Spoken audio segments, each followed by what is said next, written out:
नमस्कार प्यारे साथियों, आपका स्वागत है हमारे यूट्यूब चैनल में। और देखिए साथियों, आज से आपके लिए एक नई सीरीज स्टार्ट करने जा रहे हैं डीएलएड फोर्थ सेमेस्टर मैथ के लिए।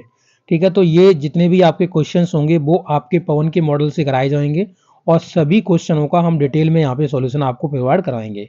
जैसा कि आपको पता है साथियों, आपके एग्जाम्स बहुत जल्द होने वाले हैं और ज़्यादातर जो सब्जेक्ट में बैक लगती है वो आपका मैथ का ही सब्जेक्ट होता है।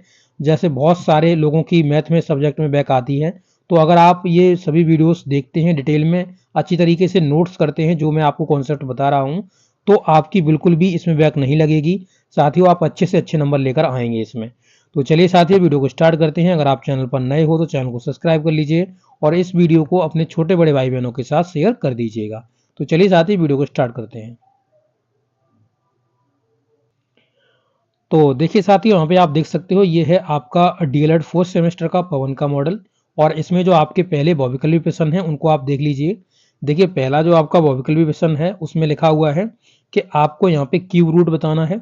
और क्यूब रूट किसका, देखिए यहाँ पे क्यूब रूट क्या होता है पहले आप ये जान लीजिए। जैसे कि ये देखिए बाहर आपकी 3 की घात लगी हुई है, तो इसका मतलब ये हुआ, यहाँ पे देखिए 343 बट्टे में कितना लिखा हुआ, 1000 लिखा हुआ है। इसका मतलब आप इसे इस फॉर्म में भी लिख सकते हैं, 343 बट्टे आपका 1000 और पूरे पे पावर आप 1/3 भी लिख सकते हैं। ठीक है, ये भी आप लिख सकते हैं इसको। अब यहाँ पे आप फैक्टर कर लीजिए, तो अगर आप ऊपर फैक्टर करेंगे तो ये 7 का क्यू है, 7 इंटू में 7 इंटू में आप 7 लिख सकते हैं, बट्टे में इसे आप 10 इंटू में 10 इंटू में 10 लिख सकते हैं।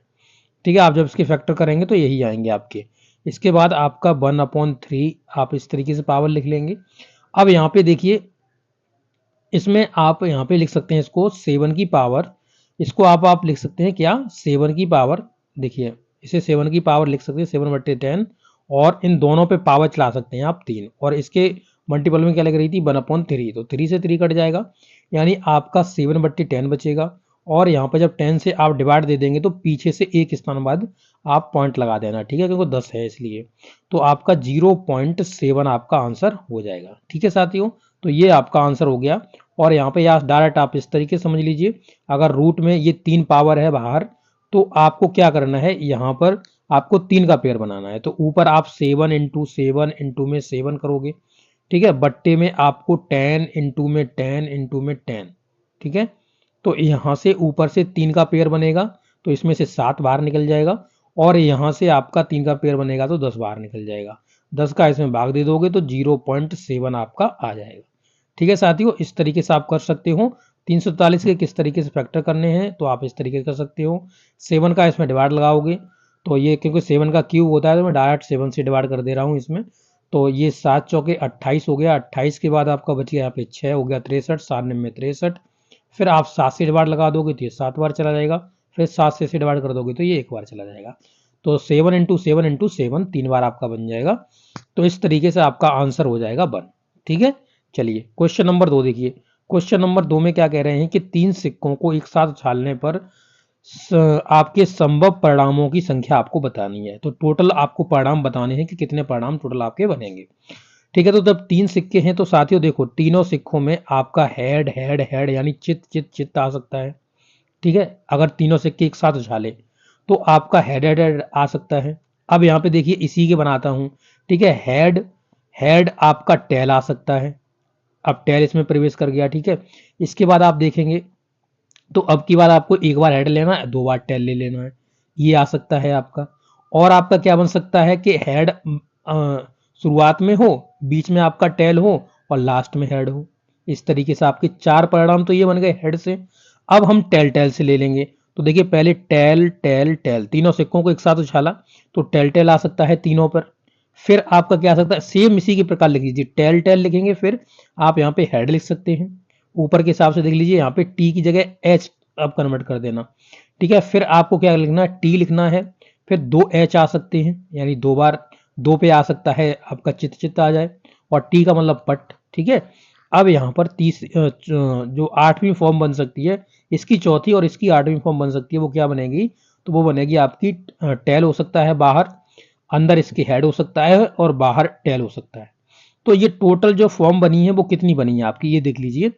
तो यहाँ पर आप देखेंगे 1 2 3 4 इसकी और 4 इसकी, टोटल हो गई आपकी 8। तो 8 आपके कुल संभावित परिणाम हो सकते हैं। ठीक है, तो टोटल आपके कितने हो सकते हैं? 8 हो सकते हैं। तो यहाँ पर ये 9 वाला ऑप्शन गलत है, यहाँ पर 8 वाला ऑप्शन आप सही कर लीजिए। ठीक है, टोटल कितने परिणाम होंगे आपके, कितने संभावित परिणाम हो सकते हैं? तो वो 8 हो सकते हैं। ठीक है साथियों, तो अब आगे क्वेश्चन हम देखेंगे। ठीक है, नंबर नेक्स्ट देखिए, तो कह रहा है 3.5 सेंटीमीटर त्रिज्या वाले अर्धवृत्त का क्षेत्रफल आपको बताना है। ठीक है, तो अब देखिए इसको आप किस तरीके से निकाल सकते हो। तो देखिए, तो यहाँ पर आपका जो वृत्त होता है, पूरा ये वृत्त हो गया।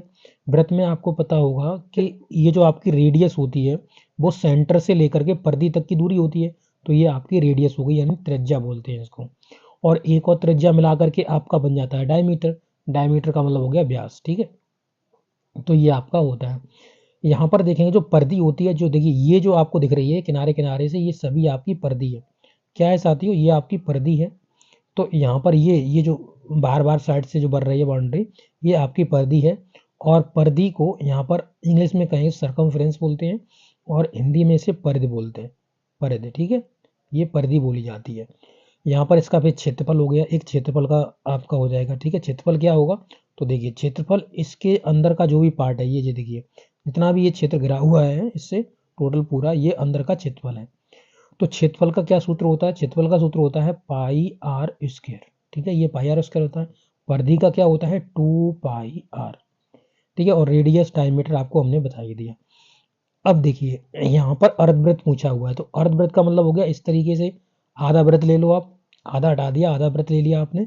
तो यहाँ पर जो क्षेत्रफल है, ये देखिए ये जो क्षेत्रफल है, इसको पूछ रहा है कि ये कितना होगा। इसका रेडियस दे दिया है उसने, तो ये जो होगा वो टोटल जो वृत्त होता है उसका आधा होना चाहिए। तो टोटल वृत्त का क्षेत्रफल क्या होता है? पाई आर स्क्वायर। तो इसका आधा कर दें तो इसका निकल जाएगा ना अर्धवृत्त का, तो इसे हम निकाल सकते हैं। अब देखिए यहाँ पे पाई का मान रख देते हैं 22/7 इंटू, अब यहाँ पर देखिए जो आपका 1/2 है तो 1/2 लगा दिए। अब आर का मान लगा दो, आर का मान 3.5 है। तो यहाँ पर हम 3.5, ठीक है, इंटू में 3.5 लग देंगे। अब इसको काट लीजिए। ठीक है, तो इसे 7 से काटोगे, 7 पन्ने 35, तो ये 0.5 आ जाएगा। इसे 2 से काट दो, 11 बार कट जाएगा। ठीक है, अब यहाँ पर 11 इंटू में 0.5 और इंटू में आपका 3.5। अब इनका मल्टीपल कर लीजिए। ठीक है, तो मल्टीपल करते हैं तो मल्टीपल करिए इनका, 11 का इसमें कर देंगे, 11 पंजे 55, एक के बाद पॉइंट था तो पॉइंट लगा दो, इंटू में आपका 3.5 हो गया। ठीक है, अब इनका आप इस तरीके से कैलकुलेशन कर सकते हो, या फिर पहले इसमें आप कैलकुलेशन कर लीजिए इन दोनों की। तो 5 से मल्टीपल इसमें कर दें तो 55, ठीक है, 55 के बाद 2 कैरी में चला गया, 5 या 15, 15 और 2 17, यानी कि 2 स्थानों के बाद पॉइंट लगेगा। देखिए एक ये रहा और ये गिरा, तो ये 2 स्थानों बाद पॉइंट लगेगा नहीं लगेगा? तो यहाँ पे लगा देंगे तो 1.75 हो जाएगा। इसमें आप 11 का मल्टीपल कर दीजिए। जैसे ही आप इसमें 11 का मल्टीपल करते हैं तो ये 5 हो जाएगा, ये 12 हो जाएगा, 12 का यहाँ पे सॉरी ये 2 हो जाएगा। ठीक है, और 2 के बाद फिर यहाँ पे 8 और 1 9 हो गया, 9 के बाद यहाँ पर इसे देखेंगे तो 1 हो गया।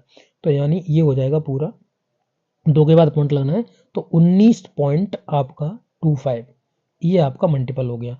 तो हमने किस तरीके से 11 का मल्टीपल एक साथ ही कर दिया। तो देखिए इसके लिए 11 का अगर मल्टीपल आप सीखना चाहते हो, तो जैसे मान लो 11 का मल्टीपल अभी जो हमने करा था 175 में 11 का मल्टीपल करा था, तो जब भी 11 का मल्टीपल कर रहे हो तो देखिए 5 का 5 रख दीजिए इसको। ठीक है, फिर इन दोनों को जोड़ लीजिए, 5 और 7 12 हो गया, 12 का 2 हासिल गया 1। ठीक है, अब इन दोनों को जोड़ लीजिए, तो 7 और 1 8 और 1 9 यहाँ पे हो गया। अब 1 का 1 रख लीजिए, तो यहाँ पे 11 का इस तरीके से मल्टीपल हो जाएगा। जो पॉइंट लगे हुए थे ना, 1 पॉइंट लगा हुआ था, तो पॉइंट हमने यहाँ पे लगा दिया 2 के बाद, ये हमारा आंसर हो जाएगा। ठीक है, तो चलिए साथियों अब क्वेश्चन नंबर नेक्स्ट देखते हैं। क्वेश्चन नंबर नेक्स्ट में आप देखेंगे तो यहाँ पर लिखा हुआ है tan 60 बट्टे sec 90। तो tan 60 का मान कितना होता है? तो यहाँ पे आप देख सकते हैं tan 60 का मान होता है √3, और sec अगर 90 का मान देखेंगे, sec 90, तो sec 90 का मान हम इसे 1/0 लिख सकते हैं, क्योंकि इसका मान होता है इनफाइनाइट। ठीक है, अपरिभाषित। अब इसमें भाग दे देंगे सीधा, इसके बट्टे में रखेंगे तो इसे भी 1/0 में रख सकते हैं। तो इसमें क्या हो जाएगा? ये हो जाएगा √3/1/0। और देखिए 1 के नीचे 0 है, इसके नीचे कुछ नहीं है, तो हम इसके नीचे 1 मान लेंगे। तो √3 का आप मल्टीपल कर देंगे 0 में और 1 का 1 में, यानी कि √3 इंटू में 0 बट्टे में यहाँ पे 1। तो ऊपर आपका 0 हो जाएगा, तो इसका आंसर क्या हो जाएगा 0। ठीक है, तो इसका 0 आंसर हो जाएगा आपका ऑप्शन नंबर 10 सही हो जाएगा इसका। ठीक, चलिए अब क्वेश्चन नंबर नेक्स्ट देखते हैं। क्वेश्चन नंबर नेक्स्ट आपका क्या है, तो क्वेश्चन नंबर नेक्स्ट में कह रहा है कि आपको 5 संख्याएं दी गई हैं और कह रहे हैं कि इनकी माध्यिका ज्ञात कीजिए, मतलब मध्यिका, बीच का। ठीक है, अब देखिए यहाँ पे इनको आरोही या अवरोही क्रम में आपको लगाना होता है। जिस भी क्रम में आप लगाना चाहें लगा सकते हैं। जैसे आप आरोही क्रम में लगाएंगे, असेंडिंग ऑर्डर में लगाएंगे, तो आपका ये बढ़ते हुए क्रम में लगेगा, तो पहले आपका 2 आ जाएगा। ठीक है, फिर आपका कितना आ जाएगा, 2 के बाद 5, 5 आ गया, 5 के बाद आपका 6 आ जाएगा, 6 के बाद 7, 7 के बाद आपका 9। अगर आप डिसेंडिंग ऑर्डर में लगाएंगे यानी घटते हुए क्रम में लगाएंगे, तो आप इसे लगा सकते हैं क्या, 9, 7, 6, 5 और 2। तब भी आप देखेंगे दोनों स्थिति में यहाँ पे जो मान आएगा मिडिल का वो आपका 6 ही आएगा। ठीक है, तो इसकी जो माध्यिका होगी वो आपकी 6 हो जाएगी। ठीक है, माध्यिका कितनी हो जाएगी, आपकी 6 हो जाएगी। ठीक है, चलिए अब क्वेश्चन नंबर नेक्स्ट देखते हैं। क्वेश्चन नंबर आपका है 6। देखिए क्वेश्चन नंबर 6 में क्या कह रहे हैं, तो ये कह रहे हैं कि इसका आपको वर्गमूल्य निकालना है और वर्गमूल्य में अंकों की संख्या आपको बतानी है। तो चलिए इसका वर्गमूल निकालते हैं और अंकों की संख्या हम जानते हैं। तो इस प्रकार के क्वेश्चन में हमको क्या करना होगा, पहले इसका मान देख ले रहा हूं मैं। 180 90 25। ठीक है, 180 90 25 यहाँ पे ले ले रहा हूँ। आपका हो जाएगा 180, इसे थोड़ा नीचे और कर ले रहा हूँ, 180 90 25। इसे हम भाग विधि से निकालेंगे। किससे, भाग विधि से निकालेंगे। ठीक, तो भाग विधि क्या होती है, इसमें दो दो के पेयर बनाए जाते हैं, आपको पता होगा। ठीक है, तो देखिए यहाँ पे एक ये पेयर बन गया, एक ये पेयर बन गया, एक ये पेयर बन गया, और पूरा का पूरा पेयर ही हमको नीचे उतारना होता है। ठीक है, तो पहले एक है, तो यहाँ पे एक के लिए बनाएंगे तो हम यहाँ पे एक लिख देते हैं। तो एक और एक प्लस का चिन्ह लगाएंगे। ठीक है, इस तरीके से। तो एक एकन एक, और मल्टीपल करेंगे इन दोनों में, एक का एक में मल्टीपल। ठीक है, इसका इसमें मल्टीपल करते हैं। ठीक है, ये आपका हो गया एक एकन एक। तो यहाँ पर अब एक में से एक चला जाएगा, कुछ नहीं बचेगा। तो यहाँ पे एक और एक दोनों जोड़ देंगे तो कितना हो जाएगा, 2। कितना हो जाएगा, 2। ठीक है, 2 हो जाएगा। अब यहाँ पे पूरा 80 का 80 उतारा ले लेंगे। अब यहाँ पे 2 के आगे कोई हमें मान मानना है जिसको 80 के करीब में जाए, तो यहाँ पे 3 मान लेते हैं। 3 ही हमको नीचे रखना होगा, 3 और 3। ठीक है, तो यहाँ पे 3 3 हो गया, 3 3 के 9, 9 हो गया। इसका ऊपर मल्टीपल करेंगे दोनों संख्याओं में, और 3 दूनी 6 हो गया, यानी 69 हो गया। अब इसमें से इसे हटा लो तो कितना बचेगा, इधर 1 और इधर भी आपका बचेगा 1। ठीक, ये हो गया, 3 और 3 6 हो गया। ठीक है, और यहाँ पे 2 हो गया, ये 2। अब यहाँ पे पूरा का पूरा पेयर उतार सकते हैं, 90 वाला, 90 वाला पूरा पेयर उतार लीजिए। तो अब 1190 के लगभग में ले जाना है। अगर मान लो कि यहाँ पे आप एक भी रखते हो तो ये 261 बनेगा। तो इसी तरीके से लगभग में 250 के हिसाब से अगर मान लीजिए तो लगभग 4 बार चला जाएगा। तो यहाँ पे 4 रख लीजिए, यहाँ पर भी 4 रख दीजिए। तो अब इसका 4 का मल्टीपल कर देंगे ऊपर नीचे, इनमें दोनों में 4 चौके कितना हो गया, 16, 4 छिंगे 24, इसका फिर इसमें करेंगे मल्टीपल। ठीक है, 4 छिंगे 24 और एक 25, फिर आपका 4 दूनी 8, 8 और 2 10। अब इसको हटा लो इसमें से, यहाँ रह गया 4, यहाँ 8 रह गया, 8 में से 5 गया, 3 बच गया, और फिर यहाँ पर आपका एक में से 0 गया तो 1 बच गया, यानी 134 आपके पास बच गया। और जितने भी आप नंबर ये लिख रहे हो ये ऊपर आपको लिखने पड़ेंगे। देखो 3 और यहाँ पे 4। ठीक है, ये हो गया 3 और यहाँ पे आपका 4 हो गया। ठीक है, ये 4 हो गया। अब देखिए 134, अब आ गया ये आपका 134। अब कितना उतारोगे, 25 को उतारोगे, सीधा 25 का 25। ठीक है, अब 25 उतारोगे तो अब यहाँ पे देखो कितने का आपको रखना पड़ेगा। तो ये पूरा नंबर आपका कितना हो जाएगा, देखो 4 और 4 कितना हो गया, 8। तो यहाँ पे 8 रख लो, इसके सामने की संख्या रख रहा हूँ। ठीक है, तो 8 ये हो गया। यहाँ पे एक पीछे थोड़ा करता हूँ इसे, 8 ये हो गया। ठीक है, फिर 6, 6 का 6। ठीक है, और यहाँ पर 2 का 2। ठीक, अब देखते हैं अब यहाँ पर कौन सा हमें नंबर रखना होगा, यहाँ पे कौन सा नंबर रखना होगा जिससे कि हम इसके करीब में पहुंच जाएं।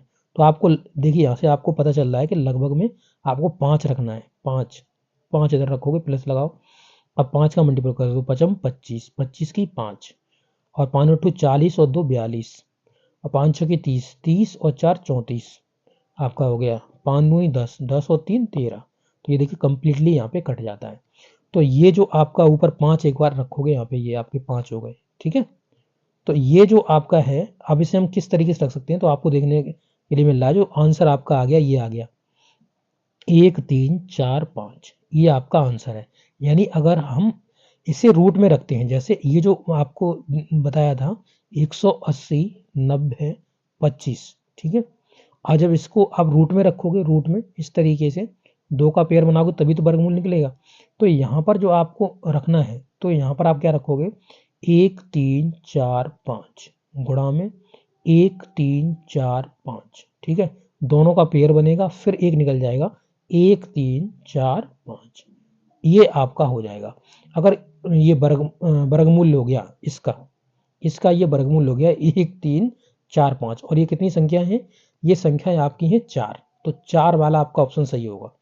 तो चलिए मैं इसका एक बार कैलकुलेटर में आपको करके दिखा देता हूं, तो आपका क्लियर हो जाएगा। ठीक है, चलिए। तो देखिए साथियों, ये कैलकुलेटर है और कैलकुलेटर में हम मल्टीप्लाई करके देखेंगे 1 3 4 5 इंटू में, फिर हम करेंगे 1 3 4 5। तो देखिए हमारा जो मान है वो आप यहाँ पे देख सकते हैं, आ गया आपका कितना 180 90 25। तो ये हमने सही निकाला है, एकदम एक्यूरेट निकाला है। तो 4 अंकों की ये संख्या हो जाएगी। ठीक है, कितने अंकों की संख्या हो जाएगी, तो ये 4 अंकों की संख्या हो जाएगी। तो आप समझ गए, इस तरीके से आप इसको कर सकते हो। ये पूरा इसका जो होगा ये यहाँ पर 1 3 4 5 और 1 3 4 5 ये हमने सही निकाला है। दोनों का पेयर बन करके 1 3 4 5 बाहर निकल जाएगा। ठीक है, तो ये हमने आपको करके भी दिखा दिया। तो देखिए साथियों, अब यहाँ पे हम देखते हैं क्वेश्चन नंबर 7। क्वेश्चन नंबर 7 में देखिए क्या कहा हुआ है। तो ये क्वेश्चन नंबर 7 में कह रहे हैं कि यदि 2 सिक्कों को एक साथ उछाला गया तो दोनों सिक्कों में पट ऊपर पड़ने की क्या संभावना होगी। तो 2 सिक्के हैं, तो देखिए अगर 2 सिक्के हैं तो हेड हेड आएगा। ठीक है, आ सकता है आपका हेड टेल आ सकता है, टेल हेड आ सकता है, और आपका टेल टेल आ सकता है। तो आपको यहाँ पे कहा गया कि ऊपर पट आने की संभावना कितनी होगी। तो यहाँ पे देख सकते हो हेड हेड हो गया या टेल टेल हो गया, तो केवल एक बार आ सकता है, एक बार आ सकता है। टोटल पॉसिबिलिटी कितनी है, टोटल आपका नंबर ऑफ यहाँ पे देखेंगे तो ये दोनों कितनी हो गई, तो टोटल आपकी 4 होंगी, तो 4 टोटल नीचे रहेंगी, तो 1/4 आपका आंसर हो जाएगा प्रोबेबिलिटी का। ठीक है, तो इस तरीके से आप इसको कर सकते हो। तो हम क्वेश्चन नंबर यहाँ पर 7 तक ही इस वीडियो में करेंगे, आगे के क्वेश्चनों को हम अगले वीडियोस में आपको समझा रहे होंगे। तो आपको ये वीडियो कैसा लगा, अच्छा लगा तो जरूर बताइएगा, दोस्तों के साथ शेयर करिएगा। ओके, मिलते हैं नेक्स्ट वीडियो में। थैंक यू दोस्तों।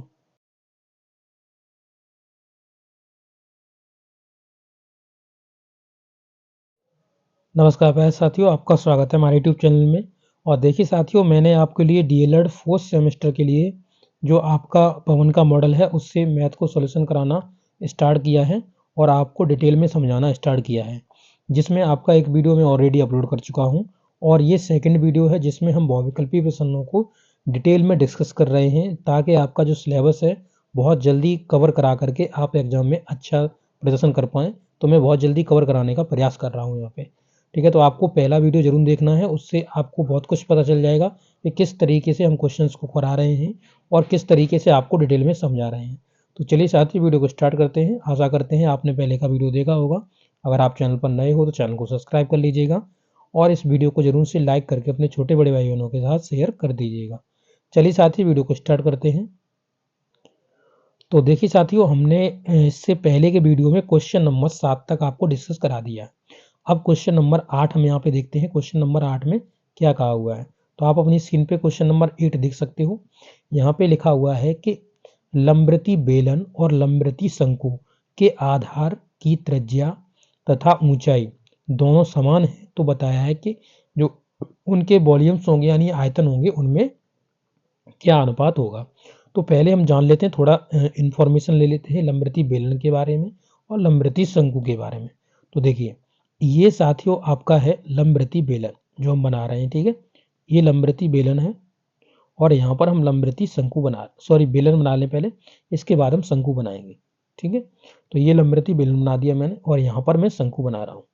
तो इस तरीके से जैसे सेंटा की आपने कैप देखा होगा उसी तरीके से आपका होता है। ये आपका हो गया शंकु।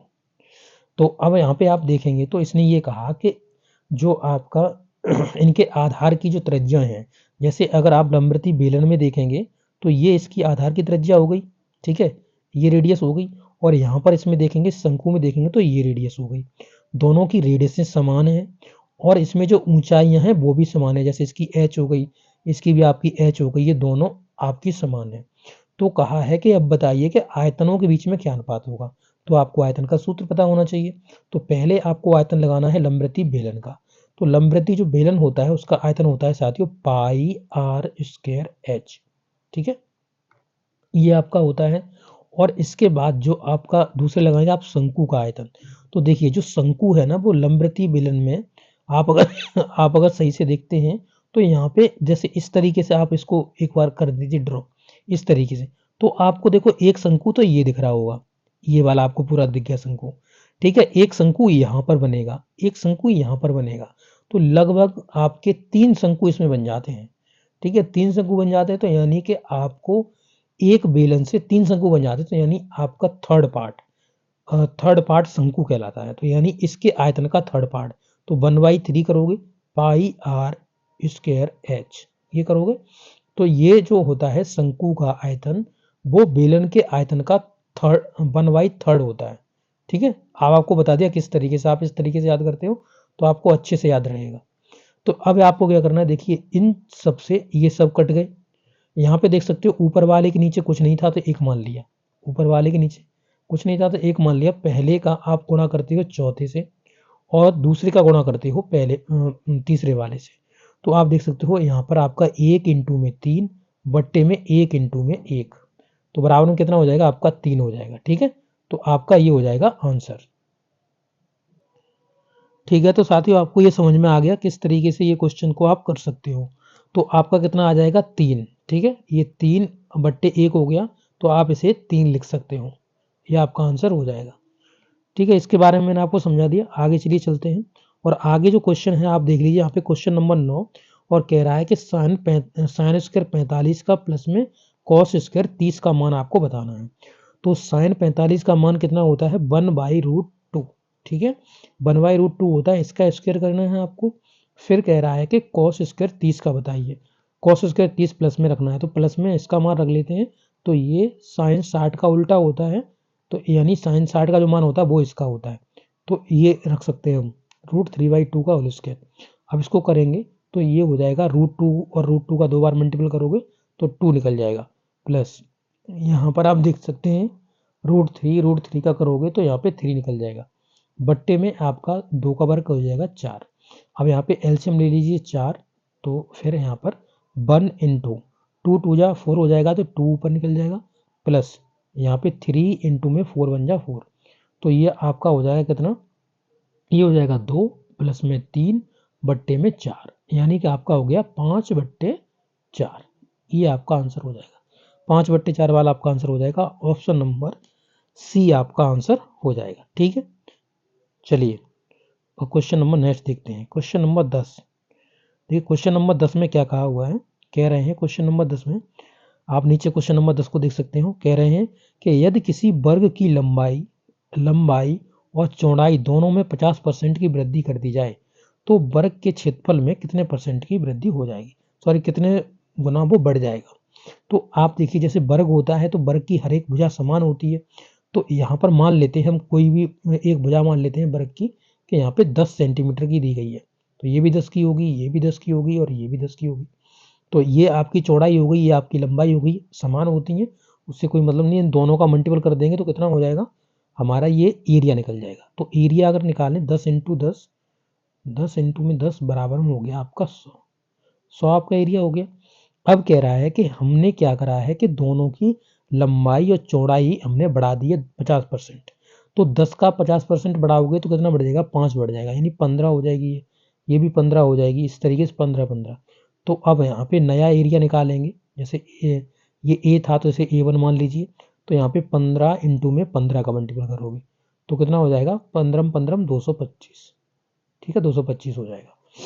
तो अब कह रहा है कि जो आपका क्षेत्रफल है वो कितने गुना बढ़ गया है। तो आपका कितने गुना बढ़ गया है, तो यहाँ पे जो पहले क्षेत्रफल था हमारा वो था 100 और फिर ये बढ़कर हो गया 225। 225 ठीक है, यही हो गया। अब इसे हम काट लेते हैं तो 25 निम्न 225 और 25 चौके 100, यानी 9/4। ये आपका आंसर आ जाएगा, आंसर नंबर ए। ठीक है, इस तरीके से आप इस क्वेश्चन को कर सकते हो, आसानी से आपका क्वेश्चन हो जाएगा। ठीक है, तो चलिए अब आगे क्वेश्चन देखते हैं। Question number 11। क्वेश्चन नंबर 11 में देखिए क्या कह रहा है, इसे ऊपर ही कर लेते हैं। क्वेश्चन नंबर 11 देखिए, चलो इसे हटाओ, अभी इधर कर ले। क्वेश्चन नंबर 11 दिख रहा है नीचे, ये आपका क्वेश्चन नंबर 11 है। ठीक है, ये क्वेश्चन नंबर 11 देखिए। तो यहाँ पर कह रहा है कि निम्न में से कौन सी परमेय संख्या 3/5 और 4/5 के मध्य में नहीं आती। ठीक है, तो आपको क्या कर सकते हैं, इसके दो तरीके हैं। देखिए, या तो इसमें सीधा आप भाग लगा लीजिए दोनों में। ठीक है, तो आपका पॉइंट में 2 आएंगे, फिर इनमें आपस में भाग लगाते रहना, आप निकाल लोगे। तो यहाँ पर मैं क्या करूँगा, इस तरीके से 3/5 है। ठीक है, और जो ये है 4/5, इनके मिडिल में कौन सी नहीं आती, तो मैं एक एक क्रम से रख लेता हूँ, तो हमारा आंसर हमको पता चल जाएगा। ठीक है, तो यहाँ पे 7/10 रख लिया, इनके बीच में आता है कि नहीं आता, अब हम इसे चेक करेंगे। ठीक है, तो अब देखिए इसमें किस तरीके से चेक करते हैं। तो इसमें देखिए कैंची गुणा करिए, तो 10 तिये 30, इधर बन जाएगा 30। ठीक है, और 5 सत्ते 35। तो अब बताइए 30 बड़ा होता है 35, तो 30 से बड़ा होता है 35, यानी इस भिन्न से ये वाली भिन्न भी बड़ी है और होनी भी चाहिए, क्योंकि ये बीच में बैठनी चाहिए। ठीक है, तो हमने इसे बीच में बैठा दिया, ये हमारा क्लियर हो रहा है। अब देखिए यहाँ पर अब इन दोनों में करेंगे, तो इसका मल्टीपल इसमें, इसका मल्टीपल इसमें करोगे, तो 10 चौके 40 हो गया, ये 40 हो गया, और 7 पन्ने 35 हो गया। तो देखिए 35 कम होता है, 40 ज़्यादा होता है, और होना भी चाहिए था, क्योंकि ये बीच में बैठ रही है। हम वो भिन्न ढूंढ रहे हैं जो बीच में नहीं बैठ सकती इनके, तो ये भी हमारा ये ऑप्शन हमारा नहीं हो सकता ऑप्शन। ठीक है, इसे हम हटा देंगे, तो इसे मैं रिमूव कर दे रहा हूँ यहाँ से, ये हमारा नहीं हो सकता, इसे हटाओ। अब यहाँ पर हमें वो निकाल रहे हैं जो नहीं आएगी। ठीक है, अब यहाँ पर हम देखते हैं 19/30 को देखते हैं, तो 19/30, 19/30, तो इसका मल्टीपल करो, 30 या 90, ये 90 हो गया, और 19 पना 95, तो 95 ज़्यादा होता है, तो इस तरीके से ये सही बैठी हुई है अभी। 19 पना 95 और 30 चौक 120 हो गया, तो भी ये बीच में सही से बैठी हुई है। ठीक है, ये बीच में है, तो ये भी हमारा आंसर नहीं होगा, ये भी हटा दो यहाँ से। अब 2/3 को बैठा लो बीच में, 2/3, तो 2/3, 3 त्रिक 9 और 5 दूनी 10, तो 10 ज़्यादा हो गया ना, तो ये वाला आपका बीच में बैठी रहेगी अभी। फिर हम देखते हैं इसे, 5 दूनी 10 और 3 चौके 12, तो ये बीच में बैठ रही है, ये भी हट गया हमारा, ये भी हमारा आंसर नहीं हो सकता। अब यहाँ पर हम देखते हैं 16/30, 16/30। ठीक है, अब कर लो, 30 तिया 90 और 16 पंजे 80। ठीक है, तो 16 पंजे 80 होता है, 30 तिया 90 होता है, तो 90 देखिए ज़्यादा हो गया, ये ज़्यादा हो गई, ये ज़्यादा हो गई, किससे, इससे बड़ी हो गई, तो इससे बड़ी नहीं होनी चाहिए, इससे ये छोटी होनी चाहिए थी, तो ये बीच में नहीं बैठ रही है। ठीक है, तो इस तरीके से आप चेक कर सकते हो, तो यही हमारा आंसर हो जाएगा, डी वाला हमारा आंसर हो जाएगा। ठीक है साथियों, समझ में आ गया। चलिए क्वेश्चन नंबर 12 देखते हैं। ये क्वेश्चन नंबर 12 में क्या कहा हुआ है, तो ये कह रहे हैं कॉस ए बराबर में 0 अंश, तो कॉस ए बराबर में कितना है, 0। तो अब 0 किसका मान होता है, तो आपको पता होगा कि यहाँ पे जो 0 होता है वो कॉस में आपका होता है कॉस 90 का मान, कॉस 90 अंश का मान। ठीक है, तो देखिए अब यहाँ से हम देख सकते हैं कि जो ए एंगल है वो यहाँ पर 90 अंश का एंगल है, यही तो पूछ रहा था कितने अंश का एंगल है, तो 90 अंश का एंगल आपका हो जाएगा। ठीक है, चलिए अब क्वेश्चन नंबर हम नेक्स्ट देखते हैं, क्वेश्चन नंबर 13। क्वेश्चन नंबर 13 में कह रहा है आंकड़े, इतने आपके आंकड़े दिए जा रहे हैं और कह रहे हैं इनमें बहुलक बताइए। तो बहुलक का मतलब होता है जो सबसे ज़्यादा बार आए, तो सबसे ज़्यादा बार इसमें आपको कौन दिख रहा है, देखिए 7 7 7 7 7 7 आपके 4 बार आए हैं, तो कौन होगा, 4 ही होगा, 7 ही बहुलक होगा आपका। ठीक है, तो ये आपका बहुलक हो गया। अब इसी प्रकार से आप क्वेश्चन नंबर 14 देखिए, क्वेश्चन नंबर 14 में ये दे रहा है और कह रहा है का मान बताइए। तो ये सभी रूट में है, तो हम इन्हें टोटल को रूट में रख सकते हैं, कैसे, तो यहाँ पे b/a इंटू में c/में हम b इंटू में हम c/में b लिख सकते हैं। ठीक है, b है नहीं सॉरी, a/में c है, ये a/में c। ठीक है, ये हो गया। तो देखो b से b कट गया, a से a कट गया, c से c कट गया, तो बचा 1, तो 1 तो निकल जाएगा बाहर, तो ये आपका 1 1 का पेयर बना देंगे, 1 निकल जाएगा बाहर, तो 1 आपका आंसर हो जाएगा। ये आपका ऑप्शन हो गया। ठीक है, इस तरीके से आप कर सकते हो। क्वेश्चन नंबर 15 भी देख लीजिए।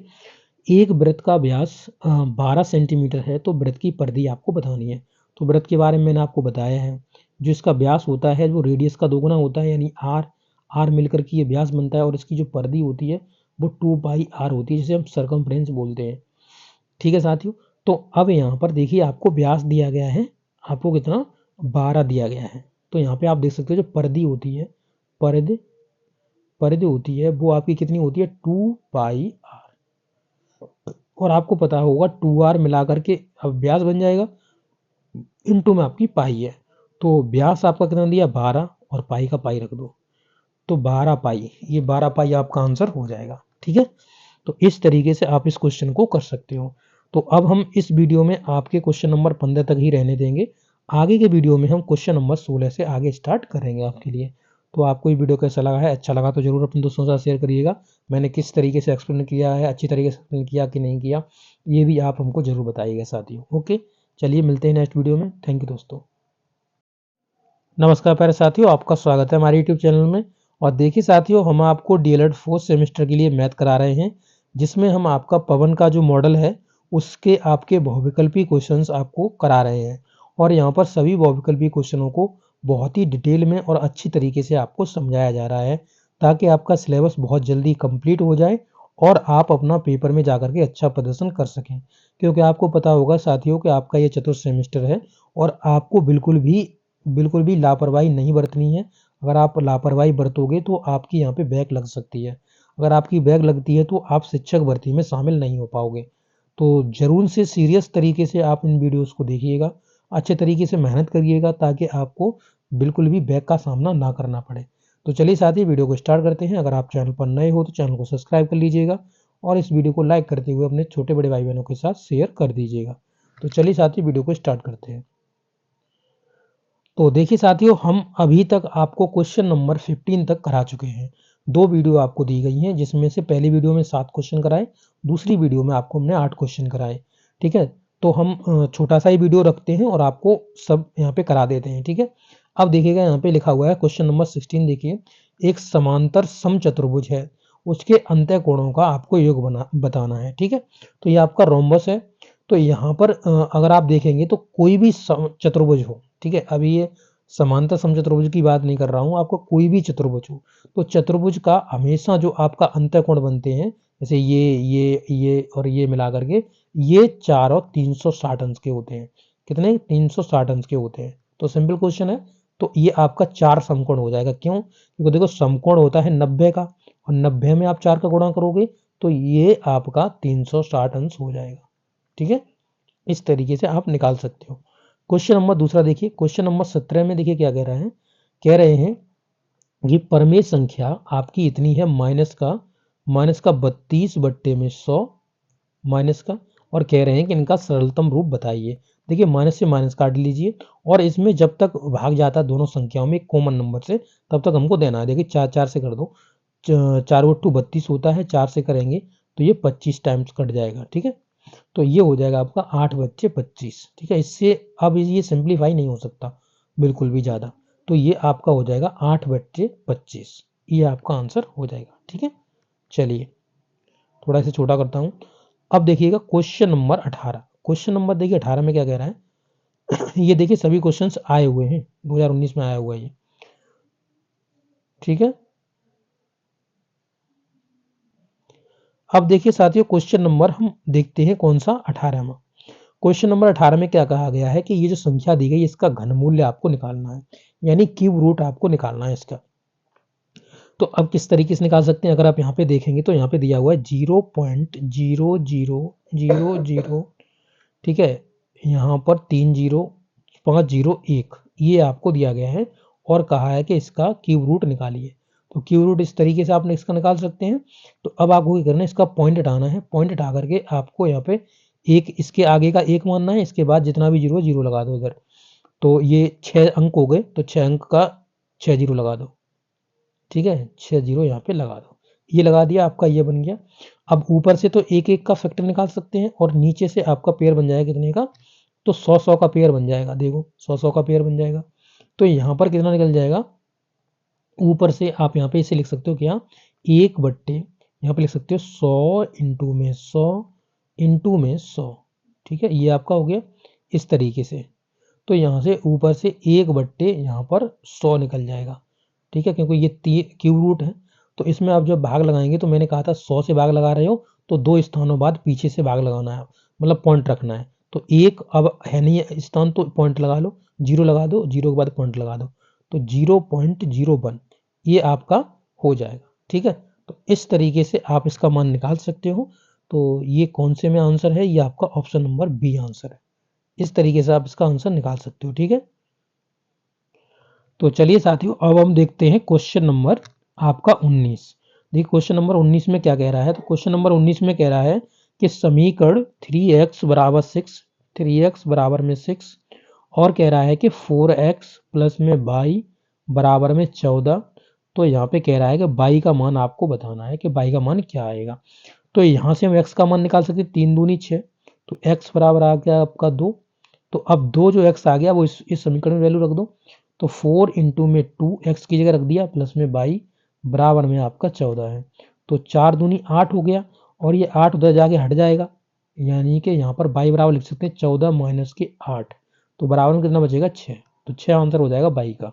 22 कहाँ गया, ये आपका 6 आंसर हो गया 22 वाला, ठीक है, आप कर सकते हो। अब को देखते हैं क्वेश्चन नंबर कौन सा, ये 20वां क्वेश्चन, ठीक। तो 20वें क्वेश्चन में आप देखिएगा, पहले कह रहा है कि साइन 60 अंश का बट्टे में कॉस 30 अंश का, 30 अंश का आपको वैल्यू निकालना है, दोनों का यहाँ पे सिंप्लीफाई करना। साइन 60 का वैल्यू होता है √3/2 बट्टे में जो कॉस 30 अंश होता है, तो 30 अंश का भी यही वैल्यू होता है √3/2, ठीक है। तो अब पहले का चौथे से और दूसरे का तीसरे से ये मल्टीपल कर देंगे, तो यहाँ पे √3 इंटू में 2 बट्टे 2 इंटू में √3। तो देखो 2 से 2 गया, √3 से √3 गया, बराबर में आ गया 1। ये 1 आपका आंसर हो जाएगा। तो ये आपका आंसर हो गया 1, ठीक है। तो इस तरीके से आप इस क्वेश्चन को कर सकते हो। ओके, समझ में आ गया साथियों। तो अब हमने क्वेश्चन नंबर 20 तक अपने डिस्कस कर लिए हैं वीडियो नंबर 3 के अंतर्गत।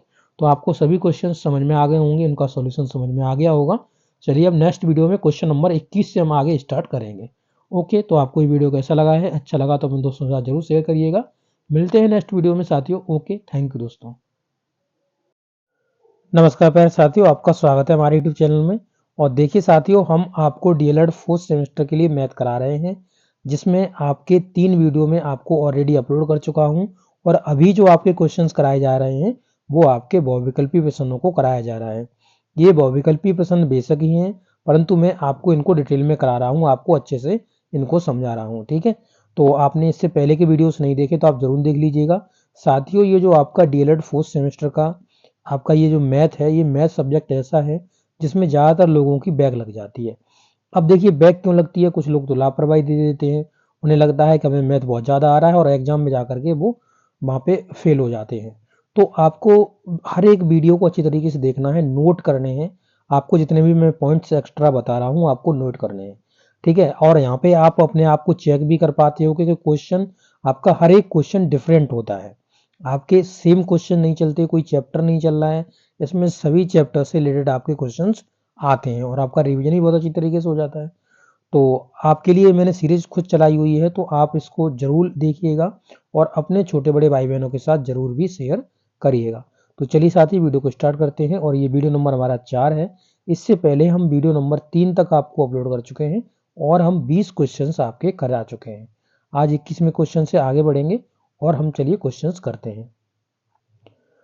तो देखिए साथियों, यहाँ पे आप देख सकते हो ये है आपका क्वेश्चन नंबर 21।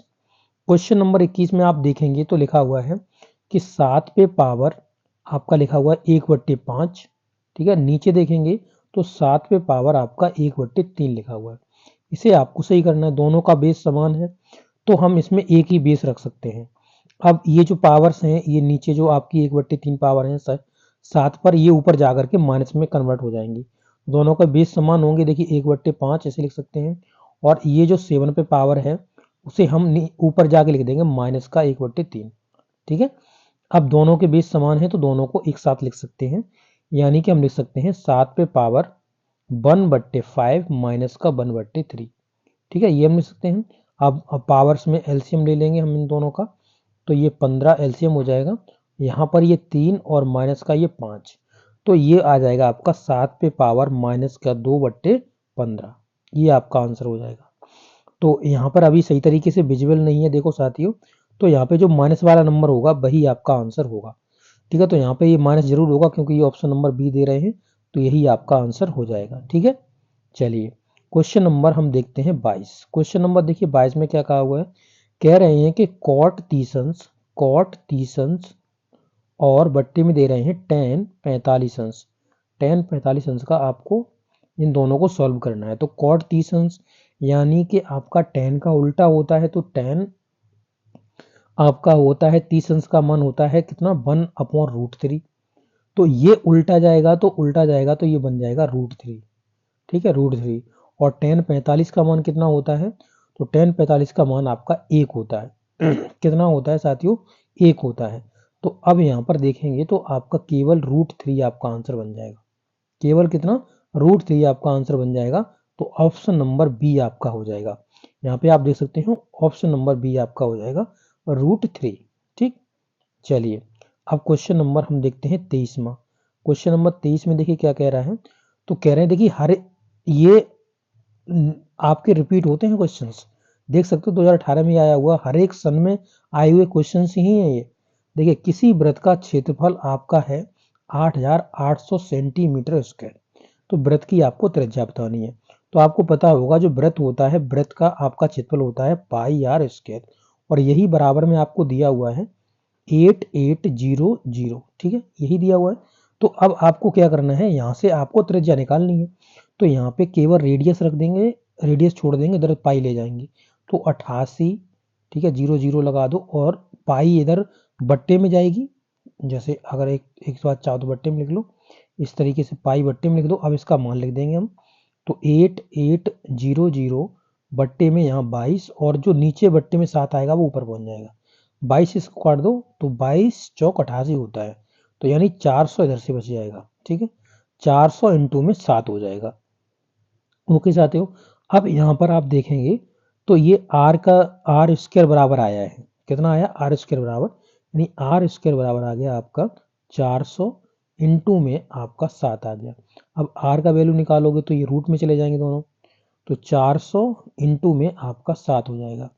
अब यहाँ से r का वैल्यू निकालोगे तो ये बन जाएगा कितना, तो इसे 400 को हम 20 इंटू 20 लिख सकते हैं, परंतु 7 तो इस रूट में ही रहने वाला है। ठीक है, ये बाहर नहीं निकलेगा। तो यहाँ पर आपका r बराबर आ जाएगा 20 रूट में 7। 20 रूट में 7, ये आपका r का मान हो जाएगा। 20 रूट में आपका 7 रहेगा। तो ये आपका आंसर हो गया है। यहाँ पे देख सकते हैं ये ऑप्शन आपका है 20 और अंडर रूट में आपके 7 रह गए, तो ये आपका आंसर बन जाएगा। ठीक है, तो ये आपका क्वेश्चन हो गया। अब क्वेश्चन नंबर 24 देखिए। तो क्वेश्चन नंबर 24 में कह रहा है कि हमारे पास 2x² माइनस का x माइनस का 1 बराबर में 0 है। तो इसके आपको हल पूछे हुए हैं।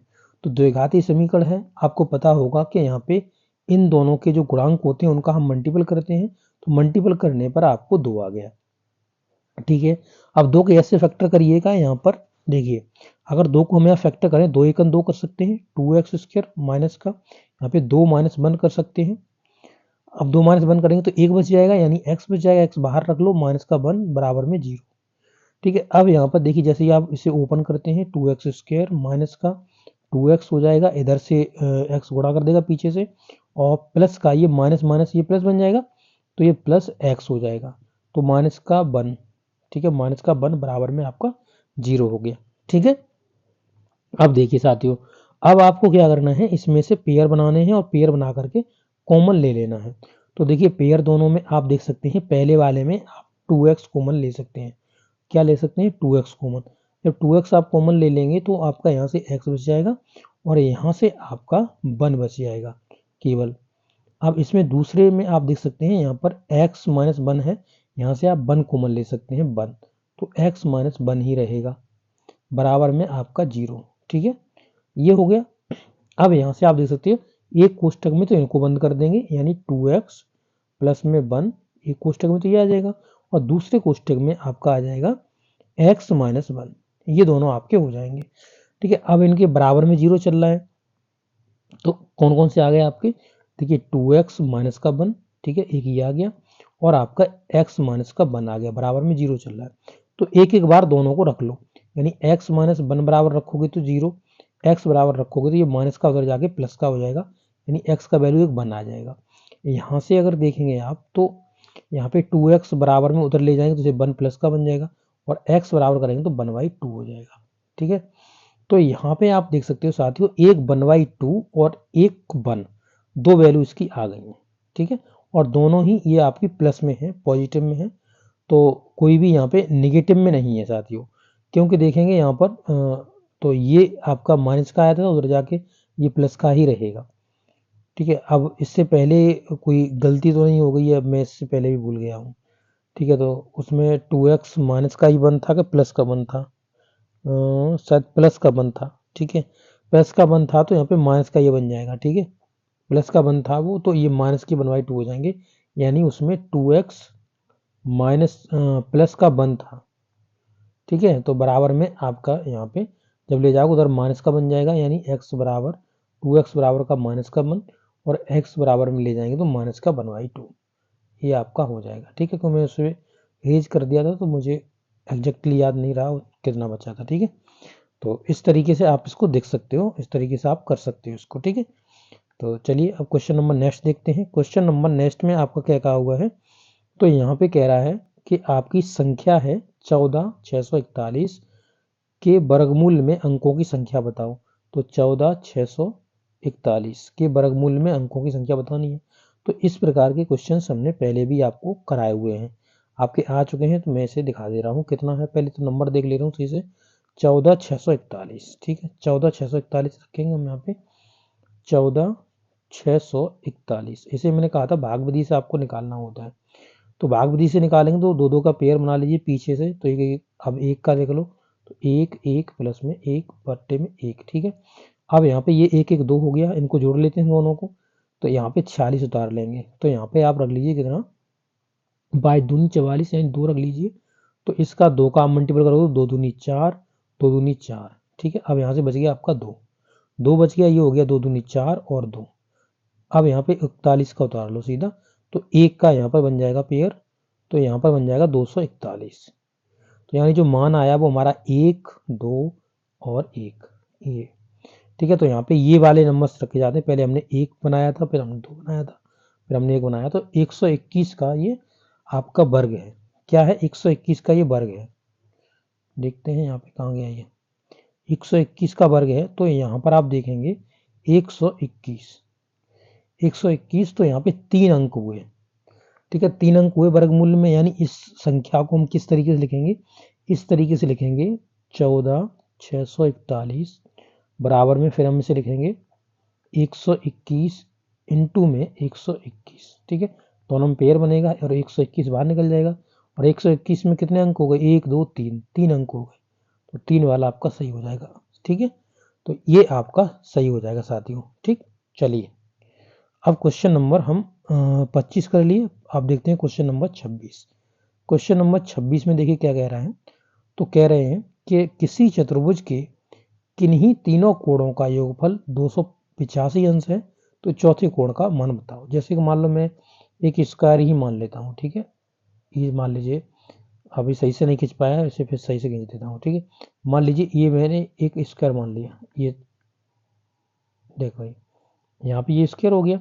अब इसका ये एंगल, ये एंगल, ये एंगल, ये एंगल, चारों एंगल एक चतुर्भुज के कितने अंश के होते हैं, 360 अंश के, मैं पहले ही आपको बता चुका हूँ।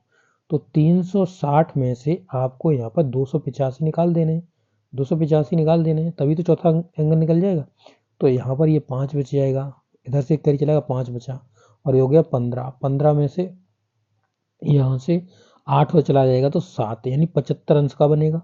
ठीक है, तो 75 अंश का चौथा आपका कोण की माप 75 अंश होगी, यानी बी ऑप्शन आपका सही हो जाएगा। ठीक है, चलिए अब क्वेश्चन नंबर 27 देखते हैं। क्वेश्चन नंबर देखिए 27 में क्या कहा हुआ है, ये कह रहे हैं कि एक परमेय संख्या 4/5 माइनस का 4/5 हो गया, तथा आपका दे रहे हैं दूसरा कितना, 8/15 15 तथा 8/15 का भागफल क्या होगा। तो क्या करना है, इस संख्या में उठा के इससे भाग देना है। तो हम इसमें भाग दे देते हैं, ठीक है। तो यहाँ पर हम थोड़ा इसे थोड़ा बड़ा कर लेते हैं, ठीक है। और यहाँ पर हम भाग दे देते हैं, इसमें कहाँ गया, ये रहा, ठीक है। तो यहाँ साइड में हम भाग दे देते हैं। तो 4/15, 5 माइनस का, और यहाँ पर हम इसे भाग देंगे तो ये उलट जाएगा, ये 15 ऊपर पहुंच जाएगा और 8 नीचे आ जाएगा। तो 4 दूनी 8, 2 बार कट जाएगा, 5 से काटोगे तो ये 3 बार कट जाएगा, 5 या 15, यानी माइनस का 3/2 आपका आंसर आ जाएगा। कहाँ गया माइनस का 3/2, तो 3/2 स नंबर में है, यही आपका आंसर हो जाएगा, माइनस के 3/2। ठीक है, चलिए अब क्वेश्चन नंबर देखते हैं हम, कौन सा, क्वेश्चन नंबर 28। देखिए क्वेश्चन नंबर 28 में कह रहा है कि एक पासे को फेंकने पर प्रतिदर्श समष्टि में अभाज्य अवयवों की संख्या बताइए।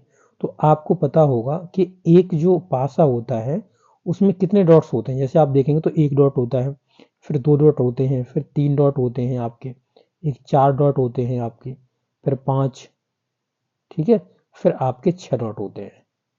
आपने पासा देखा होगा तो 6 डॉट होते हैं। तो इस तरीके से आपके बनते हैं। तो इसमें आप नंबर देखिएगा, अभाज्य नंबर कौन से हैं। तो अभाज्य नंबर एक 2 है, एक आपका 3 है, और एक आपका कितना है, आपका 5 है, ठीक है। ये आपके अभाज्य नंबर है, यानी आपका 2 हो गया, एक 3 हो गया, और ये आपका एक 5 हो गया। अब अभाज्य नंबर क्या होते हैं, जो खुद से कटते हैं और एक से कटते हैं, और जिनके 2 फैक्टर होते हैं, वो अभाज्य संख्या होती हैं, ठीक है। देखिए 2 में 2 का भाग चला जाएगा, 2 में 1 का भाग चला जाएगा, 3 में 3 का भाग चला जाएगा, 1 का भाग चला जाएगा, 5 में 1 का भाग चला जाएगा, 5 का भाग चला जाएगा, अन्य संख्या का भाग नहीं जाना चाहिए, तभी ये अभाज्य नंबर कहलाएंगे। तो यही आपका हो गया कितने, 3 नंबर आपके हो जाएंगे। तो यहाँ पे अभाज्य नंबर जो हो गए वो 3 हो जाएंगे आपके, ठीक। चलिए अब क्वेश्चन नंबर हम देखते हैं 29। क्वेश्चन नंबर 29 में क्या कहा हुआ है। तो देखिए साथियों क्वेश्चन नंबर 29 में कह रहा है कि हमारे पास जो नंबर इसने दिया है वो दिया है कितना, देखिए यहाँ पे कह रहा है 0.00008। अब कह रहा है इसका घनमूल्य बताइए। तो घनमूल्य का मतलब क्या हो गया, इस तरीके से आपका घनमूल्य बनेगा। अब यहाँ पे देखिए 2, 4, 5 ये गलत दिया हुआ है, इसमें एक जीरो और होना चाहिए, क्योंकि तभी पेयर बनेगा और तभी ये बाहर निकलेगा, अन्यथा ये बाहर नहीं निकलेगा, ठीक है। तो ये क्वेश्चन होना चाहिए था कुछ इस तरीके से, जैसे ये आपका √3 है, और इसमें 0.0000 और 08, ये आपका क्वेश्चन होना चाहिए था। तब यहाँ पे आपका बन जाता है, यहाँ से हटाइए पॉइंट, तो इतना इतना बन जाएगा, एक इधर का, और इधर जो कितने नंबर्स हैं, 1 2 3 4 5 6, तो 6 जीरो, ठीक है, 6 जीरो लगा देंगे। अब ये बन जाएगा कितना, तो आप समझ सकते हैं ये √3 है, और इसे ऊपर 2 × 2 × 2 कर दोगे, और नीचे आपका बन जाएगा 100 इंटू में 100 इंटू में 100, ठीक है। तो इधर 100 का पेयर, और इधर 2 का पेयर, तो ये निकल जाएगा 2/100। अब 100 से आप भाग दोगे, तो मैंने कहा था जब 2 अंक हैं तो पीछे से 2 के बाद जीरो लगता है, तो 2 तो हमारे पास है, फिर एक जीरो लगा देंगे, पॉइंट लगा देंगे, जीरो, ये आपका आंसर आ जाएगा, यानी 0.02, ये आपका आंसर आ जाएगा। तो मिसप्रिंट हो गया है, वहाँ पे एक जीरो और इनका होना चाहिए, ठीक है। चलिए क्वेश्चन नंबर 30 देखते हैं। क्वेश्चन नंबर 30 में देखिए क्या कह रहा है, साइन आपका दे रहा है 30 अंश, साइन 30 अंश बट्टे में कॉस 60 अंश, 60 अंश। अब बराबर में साइन 30 का वैल्यू आपको पता है 1/2 होता है, और कॉस 60 का वैल्यू भी 1/2 होता है। तो पहले का चौथे से गुणा, दूसरे का तीसरे से गुणा, तो यानी 1 इंटू में 2 बट्टे में 2 इंटू में 1। तो देखिए 2 से 2 कट गया, 1 से 1 कट गया, सॉरी यार इसे काटो मत काटो, 1 हो गया आपका आंसर, आपका 1 आ जाएगा, ऑप्शन नंबर अ सही हो जाएगा, ठीक है। तो इस वीडियो में हमने क्वेश्चन नंबर 30 तक डिस्कस कर लिए इसमें। अब हम क्वेश्चन नंबर 31 से अगले वीडियो में डिस्कस करेंगे। तो आपको ये वीडियो कैसा लगा है, अच्छा लगा तो जरूर अपने दोस्तों के साथ शेयर करिएगा दोस्तों। ओके चलिए मिलते हैं नेक्स्ट वीडियो में, थैंक यू दोस्तों। नमस्कार प्यारे साथियों, आपका स्वागत है हमारे यूट्यूब चैनल में। और देखिए साथियों, जैसा कि आपको पता है हम आपके लिए डीएलएड फोर्थ सेमेस्टर का मैथ करा रहे हैं और जिसमें अभी आपके बहुविकल्पी प्रश्न चल रहे हैं। इससे पहले मैं आपको 4 वीडियोस प्रोवाइड करा चुका हूं जिसमें मैंने 30 क्वेश्चंस आपके बहुविकल्पी अटेम्प्ट कर लिए हैं। ठीक है, अब इसके बाद हम क्वेश्चन नंबर 31 से आगे स्टार्ट करेंगे। उससे पहले मैं आप साथियों आपको बताना चाहूँ कि आपके डीएलएड फोर्थ सेमेस्टर के पेपर बहुत ही जल्द होने वाले हैं और अब आपको मैथ को बहुत ही शॉर्ट में सीख लेना है। बहुत ही आपको कम क्वेश्चंस करके आप अच्छे तरीके से उनको क्वेश्चंस को करना आपको सीखना है। तो इसका रिवीजन किस तरीके से हो सकता है, तो इसीलिए मैंने यहाँ पे मॉडल के जितने भी आपके क्वेश्चंस हैं उनको मैं करा रहा हूँ, क्योंकि हर एक क्वेश्चन आपका एक क्वेश्चन के बाद दूसरा क्वेश्चन चेंज हो जाता है। आपके हर टॉपिक से आपके क्वेश्चंस आ रहे हैं, तो आपका रिवीजन बहुत ही जल्दी से जल्दी हो जाता है। इसलिए मैं अभी आपका मॉडल से करा रहा हूँ। तो सभी भाई और बहनों से ये हमारा कहना है, जिनका भी मैथ कमज़ोर है, अगर आप हमारे वीडियोस देखते हैं और थोड़ा भी रिवीजन कर ले रहे हैं तो आपकी बैक बिल्कुल भी नहीं लगेगी। आपको पता होगा कि आपकी सबसे ज़्यादा बैक मैथ में ही आती है। ज़्यादातर हमारी बहनों की बात की जाए तो वो मैथ में इतने अच्छी तरीके से क्वेश्चंस को अटेम्प्ट नहीं कर पाती हैं, तो उनकी बैक ज़्यादा लग जाती है। तो आपकी बिल्कुल भी बैक नहीं लगेगी अगर आप हमारे वीडियोस देखते हैं। हम यहाँ पे बहुत ही आपको जो कॉन्सेप्ट होते हैं बहुत ही सरल तरीके से आपको समझा देते हैं। तो चलिए साथ ही वीडियो को स्टार्ट करते हैं। अगर आप चैनल पर नए हो तो चैनल को सब्सक्राइब कर लीजिएगा और इस वीडियो को जरूर से लाइक करते हुए अपने छोटे बड़े भाई बहनों के साथ इसे शेयर कर दीजिएगा। चलिए वीडियो को स्टार्ट करते हैं। तो देखिए साथियों, यहाँ पर आप देख सकते हो ये आपका क्वेश्चन नंबर 31 है। इससे पहले क्वेश्चन नंबर 30 तक हम ऑलरेडी आपको करा चुके हैं। ठीक, देखिए अब यहाँ पे कह रहा है क्वेश्चन में, अगर आप देखेंगे समीकरण 5x आपका है 5x बराबर में 22 और एक समीकरण आपको दिया है 2x प्लस में 22 और बराबर में आपका 7। यहाँ पे कह रहे हैं कि 22 का मान आपको बताना है। ठीक, ये आपके समीकरण है। तो यहाँ से आप x का मान निकाल लीजिए। अगर आप x का मान निकालते हैं तो 22 बट्टे में 5 आ जाएगा और इसी x के मान को आपको इस समीकरण में रख देना है। तो यहाँ पर क्या करोगे, 2 इंटू एक्स का वैल्यू रखोगे। x का वैल्यू कितना है 22 बट्टे 5 प्लस में आपका 22 है और बराबर में आपका 7 हो जाएगा। तो देखिए 22 के नीचे एक मान लेते हैं क्योंकि हम एलसीएम ले लेंगे। तो ये आपका हो जाएगा कितना 2y बट्टे में 5 प्लस में ये हो जाएगा आपका 22 बट्टे में 1 बराबर में आपका 7। अब यहाँ पे 5 एलसीएम हो जाएगा तो ये हो जाएगा आपका 2y प्लस में आपका हो जाएगा 5 आपका मल्टीपल कर देगा इसमें, तो 22 हो जाएगा 5y बराबर में आपका 7। और ये जो नीचे पूरा एलसीएम लेंगे तो 5 बनेगा, वो इधर आपका 5 चला जाएगा। ठीक है, तो हमारा मान कितना आ गया, यहाँ पे आप 2y और 5y को जोड़ेंगे तो ये 7y हो जाएगा। 7y बराबर हो गया 7 इंटू में 5। तो देखिए 7 से 7 कट जाएगा तो y की वैल्यू आपकी 5 आ जाएगी। कितनी, 5 आ जाएगी। तो यही आपका आंसर हो जाएगा y बराबर 5। ठीक है, तो ये वाला आपका आंसर हो जाएगा। चलिए क्वेश्चन नंबर 32 देखते हैं। क्वेश्चन नंबर 32 में कह रहा है कि समचतुर्भुज के कोण होते हैं। तो आपका जो समचतुर्भुज होता है उसकी सभी भुजाएं समान होती हैं। ठीक है, ये मान लीजिए समचतुर्भुज है, इसकी सभी भुजाएं समान होती हैं ये। ठीक है, और इसके जो कोण होते हैं आमने सामने के, ये कोण बराबर होते हैं। आमने सामने के कोण ये आपके बराबर होते हैं। ठीक है, तो सम्मुख कोण आपके बराबर होते हैं, यानी ऑप्शन नंबर डी आपका सही हो जाएगा। ठीक, चलिए अब क्वेश्चन नंबर देखते हैं हम 33। ठीक, क्वेश्चन नंबर 33 में कह रहा है कि किसी संख्या के वर्गमूल में केवल 2 अंक हैं तो वह संख्या आपको बतानी है। ठीक है, तो अब वर्गमूल में 2 अंक हैं, यानी कि आपको पता होगा जैसे मान लीजिए 4 है और 4 का हम वर्गमूल निकलवाएं तो आप क्या करते हैं, इसे रूट में रखते हैं, 2 इंटू 2 करते हैं, पेयर बनता है, फिर आपके 2 आ जाते हैं। ठीक है, एक पेयर बनाकर एक को निकाल लेते हैं। तो इसने ये कहा कि हमने जब वर्गमूल निकाला, मान लीजिए ये एक संख्या x है। ठीक है, और x संख्या का हमने वर्गमूल निकाला तो वर्गमूल जो आया वो मेरा 2 अंकों में आया, यानी 2 अंकों की संख्या हमारी वर्गमूल निकल के आई है, 2 अंकों की संख्या। तो अब देखिए मैं 2 अंकों की संख्या से वर्ग निकाल लेता हूं, तो वर्ग से पता चल जाएगा ना वो संख्या कितनी है। देखो जैसे कि सबसे छोटी 2 अंकों की संख्या देखोगे 10 होती है।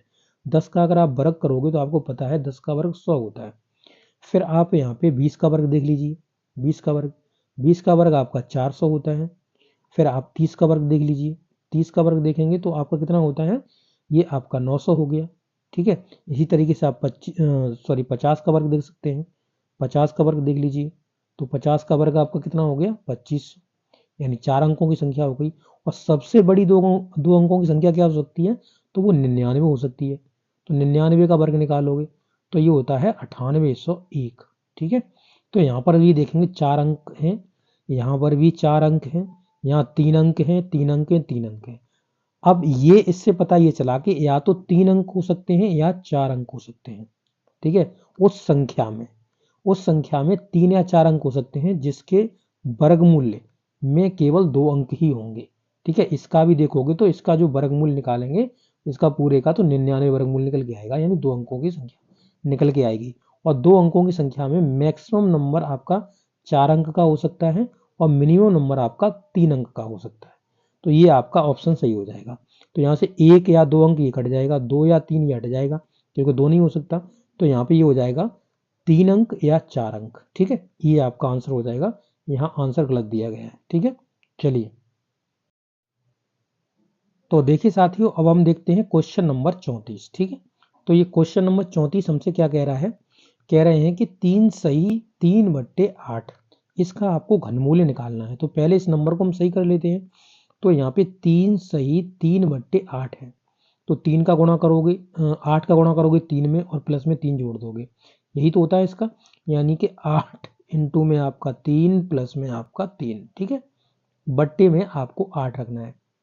अब ये कितना हो जाएगा, तो 8 दिए 24, 24 प्लस में 3 बट्टे में आपका कितना 8, तो बराबर में हमारा हो गया 27/8। ठीक है, 27/8 ये हो गया। अब इसका हमको निकालना है घनमूल यानी कि क्यूब रूट। तो ये 27 बट्टे में आपका हो जाएगा 8, इसके फैक्टर कर लेंगे। तो फैक्टर देखिए इसके क्या बन जाएंगे, 3 इंटू में 3 इंटू में 3, क्योंकि ये 3 का क्यूब होता है और ये आपका 2 का क्यूब होता है 8। तो बराबर में ऊपर से 3 निकल जाएगा, नीचे से 2 निकल जाएगा, यानी 3/2 आपका आंसर हो जाएगा। ठीक है, तो ये आपका ऑप्शन नंबर स हो जाएगा। ठीक है, चलिए अब क्वेश्चन नंबर हम देखते हैं कौन सा 35वां क्वेश्चन। ठीक, देखिए क्वेश्चन नंबर 35 में कह रहा है कि एक वर्ग का विकर्ण 5√2 है, तो वर्ग की भुजा ज्ञात करिए। तो देखिए मैं इसका थोड़ा कॉन्सेप्ट आपको क्लियर कर दूं। जैसे कि एक एक वर्ग है ये, ठीक है, क्या है, एक वर्ग बना हुआ है, इसकी सभी भुजाएं समान है। अब यहाँ पर मैं क्या करता हूँ, इसका एक डायगोनल डाल देता हूँ। डायगोनल का मतलब हो गया विकर्ण इसका। ठीक है, ये हमने यहाँ पे विकर्ण डाल दिया। आपको पता होगा कि स्क्वायर में आपके सभी जो कोण होते हैं वो आपके 90 अंश के होते हैं। तो ये 90 अंश का बन गया। जब 90 अंश का राइट एंगल ट्रायंगल बन गया तो हम इसमें पाइथागोरस प्रमेय लगा सकते हैं। जैसे आपने पढ़ा होगा लंब कर्ण और आधार, इस तरीके से पढ़ा होगा। तो ये आपका लंब हो गया, ये आपका आधार हो गया और ये आपका कर्ण हो गया, यानी हाइपोटेनस हो गया। तो अब इसमें क्या लगती है प्रमेय, तो आपको पता, इसमें क्या लगा देंगे, इसमें लगा देंगे जो कर्ण का वर्ग होता है शेष दो भुजाओं के वर्ग के योग के बराबर होता है। ये चीज आपने पढ़ी होगी। ठीक है, तो इसकी भुजा मैंने ए मान ली है। ठीक है, इसकी भुजा हमने वर्ग की ए मान ली है। तो ए मान लिया तो एल भी ए होगी, ए भी ए होगी। तो यहाँ पर हम क्या करेंगे, हाइपोटेनस का यानी जो विकर्ण है उसका वर्ग बराबर, यहाँ पर आधार का वर्ग, आधार ए माना है तो इसका वर्ग कर लो। और हमने यहाँ पर जो एल माना है वो आपका ए है, क्योंकि इसकी भुजा ए ही है ना, इसलिए। तो यहाँ पर ये हो जाएगा ए स्क्वायर प्लस में ये भी ए स्क्वायर। ठीक है, अब ये हो गया 2a²। दोनों को जोड़ देंगे, यहाँ पे आप देख सकते हो एक, यहाँ पर एक होगा, तो इन दोनों को जोड़ देंगे, 2a² हो गया। अब यहाँ से अगर आप h ही निकालना चाहो तो ये रूट में चले जाएंगे। जब रूट में चले जाएंगे तो आपको पता है कि यहाँ पर 2 तो वैसा ही रहेगा, a इंटू ए हम 2 बार लिख सकते हैं और इनसे एक पेयर बन जाएगा और यहाँ पर निकल जाएगा क्या, तो हाइपोटेनस यानी कि जो आपका विकर्ण है वो आपका निकल जाएगा a√2। तो हमेशा याद रखिएगा जो आपका वर्ग होता है उसमें जो विकर्ण होता है वो आपका a√2 होता है। ठीक है, ये आप याद कर लीजिए, आपका रिजल्ट है। चलिए अब इसी से हम क्वेश्चन को निकाल देंगे पूरा। ठीक है, चलिए देखते हैं। तो यहाँ पर कहा गया है कि विकर्ण का मान, तो और विकर्ण होता क्या है, तो विकर्ण होता है a√2, अभी हमने निकाला। और यहाँ पर जो विकर्ण हमको दिया गया है, डायगोनल दिया गया है, वो 5√2 दिया गया है। ठीक है, तो अब यहाँ से अगर आप a की वैल्यू निकालोगे तो क्या निकल के आएगा, 5√2 बट्टे में आपका √2। तो √2 से √2 उड़ जाएगा, तो यहाँ पर a बराबर आपका 5 आ जाएगा, यानी भुजा आपकी 5 आ जाएगी। ठीक है, तो इस तरीके से आप इसको कर सकते हो, इसका आपका ऑप्शन बी सही हो जाएगा। ठीक है, चलिए अब हम देखते हैं क्वेश्चन नंबर आपका 36। तो देखिए 36 में क्या कहा गया है, इन्होंने कहा है कि कॉस स्क्वायर थीटा बराबर 1/2, तो आपको साइन स्क्वायर थीटा बताना है।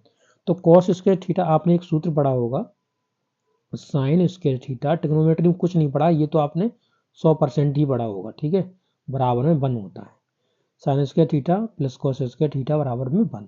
तो यहाँ से अगर आप कॉस स्क्वायर थीटा का वैल्यू निकालो, कॉस स्क्वायर थीटा का वैल्यू निकालो, तो आप क्या करोगे, इस साइन को उधर ले जाओगे, दूसरी साइड एक की साइड में ले जाओगे, तो ये माइनस का हो जाएगा, माइनस का साइन स्क्वायर थीटा, ये तो लिख सकते हो। यानी कॉस स्क्वायर थीटा को आप 1 माइनस साइन स्क्वायर थीटा लिख सकते हो।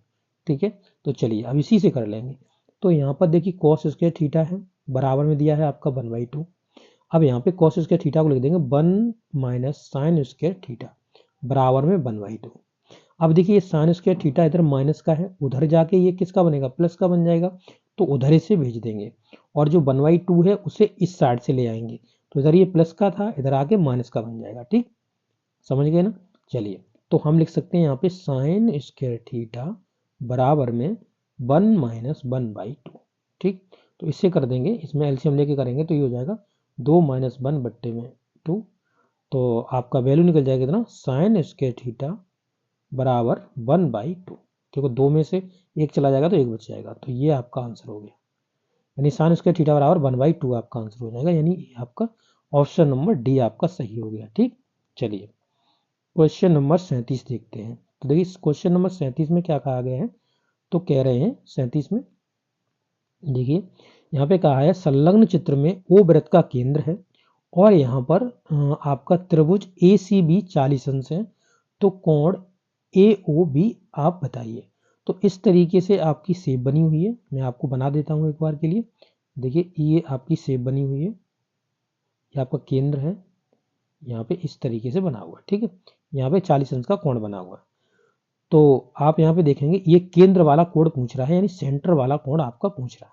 तो आपने पढ़ा होगा कि जो परिधि पर कोण बनता है वो सेंटर पर बने कोण का आधा होता है, और केंद्र पर बना कोण परिधि पर बने कोण का 2 गुना होता है। ये आपने थ्योरम पढ़ी होगी, क्लास आपकी हाई स्कूल में आपको देखने के लिए मिलेगी, उससे पहले भी मिल गई हो। ठीक है, तो आप यहाँ पे देख सकते हैं, तो आपका क्या हो जाएगा, यहाँ पर ये 40 अंश का कोण है, तो ये केंद्र पर बना कोण है, तो केंद्र पर बना कोण उसका 2 गुना हो जाएगा। तो यानी कि यहाँ पे कोण अगर हम ओ निकालेंगे तो कोण ओ 2 गुणा कोण सी। ठीक है, इस तरीके से चलेगा। तो 2 इंटू में सी आपका 40 अंश दिया गया है, तो ये आपका पूरा 80 अंश का हो जाएगा। ठीक है, केंद्र पर बना कोण परिधि पर बने कोण का 2 गुना होता है, और अगर उल्टा कहें परिधि पर बना कोण केंद्र पर बने कोण का आधा होता है। ये आपकी थ्योरम होती है। ठीक है, चलिए समझ में आ गया होगा, आशा करते हैं। ठीक है, अब देखिए क्वेश्चन नंबर 38। क्वेश्चन नंबर 38 में देखिए क्या कहा हुआ है, तो यहाँ पर आप देख सकते हैं क्वेश्चन नंबर 38 में कह रहा है कि ये जो संख्या है इसका घातांकी रूप बताइए। तो इसको हमको फैक्टर करने पड़ेंगे 3125 के। तो इसे आप 5 से काट सकते हैं, 5 से काट लिए, 5 छंगे 30, एक बच गया, हो गया 12, तो 5 दूनी 10, बच गए 2, 5 25। ठीक है, फिर 5 से काट दो, 5 एकन 5 और बच गया 1, 2 गए 12, 5 दूनी 10 और 5 25। ठीक है, फिर 5 से काट देंगे, 5 से काट देंगे तो ये हो जाएगा 25। ठीक है, फिर 5 से काट दो इसको, तो ये हो जाएगा 5, फिर 5 से काट देंगे तो 1। तो 5 5 कितनी बार आ गया, 1 2 3 4 5, तो यानी 5 पे पावर हम 5 लिख सकते हैं इसको, 5 पे पावर 5। तो 5 पे पावर 5 वाला आपका सही हो जाएगा ऑप्शन नंबर ए। ठीक है, यहाँ पे ऑप्शन नंबर ए देख सकते हैं, ये आपका सही हो जाएगा। ठीक, चलिए अब क्वेश्चन नंबर 39 देखते हैं। कह रहा है किस संख्या का घनमूल 64 हो, घन 64 होगा। तो आपको पता होगा कि 4 का घन, आपने ये तो नॉर्मल से याद किए होंगे, ये घन है स्क्वायर नहीं है। ठीक है, ये 4 का घन तो आपको ही पता होगा कि 4 इंटू में 4 इंटू में 4 करते हैं तो बराबर में ये 64 बन जाता है, क्योंकि 4 चौके 16, 16 चौके 64। ठीक, ये आपका हो जाएगा 4 का, सही है।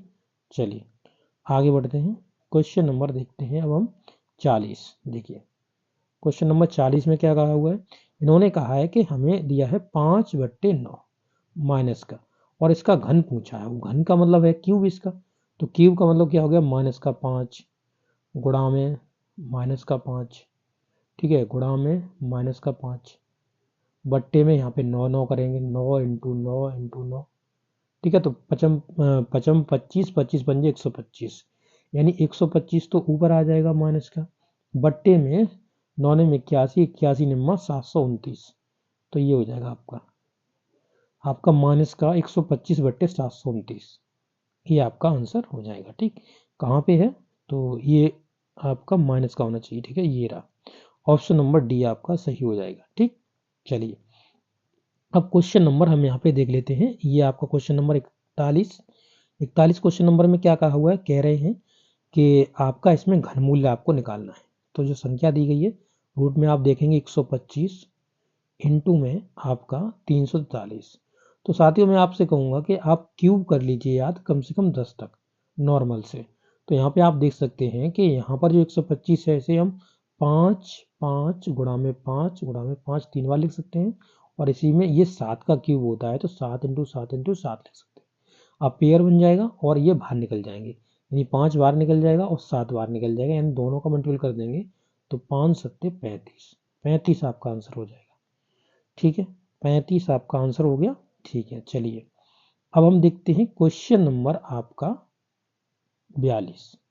क्वेश्चन नंबर देखिए 42 में क्या कहा हुआ है, 42 में कह रहे हैं कि 0.0000 और यहाँ पे 5 जीरो है और 8, ठीक है, इसका आपको घनमूल्य निकालना है। ठीक है, तो घनमूल्य निकालने का मतलब क्या हो गया, इसे घनमूल्य में करिए और इसे पॉइंट हटाएंगे तो ये कितना बनेगा, नीचे देखिए 6 है तो 6 जीरो लग जाएंगे, 1 2 100 कर देते हैं 3 बार, ठीक है, 100 3 बार तभी 6 जीरो बन जाएगा ना।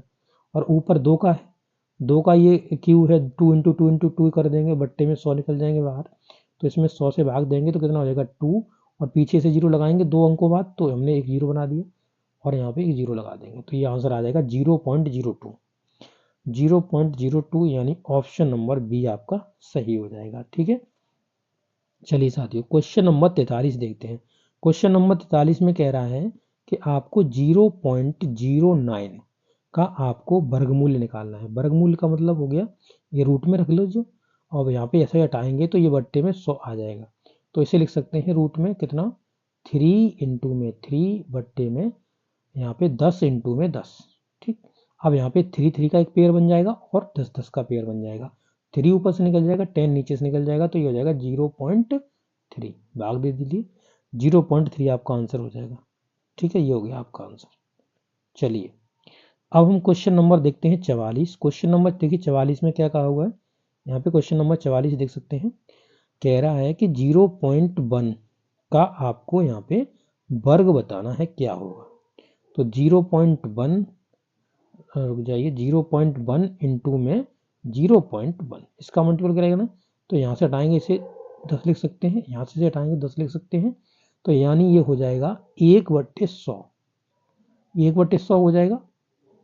अब इसमें मैंने बताया था आपको, जब आपको अगर 100 है तो 2 स्थानों बाद 2 अंकों बाद आपको पॉइंट लगाना है पीछे से। तो अभी आप देखेंगे केवल एक ही है और एक जीरो और लगा दो तो पॉइंट लगा दो यहाँ पे, ठीक है, ये जीरो हो गया, ये हो गया आपका मान 0.01, तो 0.01 आपका ऑप्शन नंबर सी सही हो जाएगा। ठीक है, चलिए क्वेश्चन नंबर 45 देखते हैं। 45 में क्या कह रहा है, क्वेश्चन नंबर 45 में कहा है कि 0.3 का क्यूब बताइए। ठीक है, क्यूब, तो आपको यहाँ पर 0.3 यानी 0.3 इंटू में 0.3 इंटू में 0.3, तो इस पॉइंट से बिल्कुल मत घबराइए, इसको हटाइए 10 लगाइए, इसको हटाइए 10 लगाइए, इसको हटाइए 10 लगाइए। ठीक है, अब यहाँ पे ये हो जाएगा 27, 3 3 9 9 27, और यहाँ पे हो जाएगा नीचे 1000। ठीक है, तो मैंने कहा था ये अगर 3 जीरो हैं तो पीछे से 3 स्थान वाला लगाना है, तो 1 और 2 स्थान हमें को मिल गए और एक जीरो हम लगा देंगे, तो ये आपका आंसर हो जाएगा 0.027। कहाँ पे है भाई, ये हमने निकाल लिया 0.027 कहाँ है, ये रहा, ऑप्शन नंबर सी आपका सही हो जाएगा 45 का। ठीक, चलिए क्वेश्चन नंबर 46 देखते हैं। 46 में कह रहा है शून्य का वर्गमूल्य क्या होगा।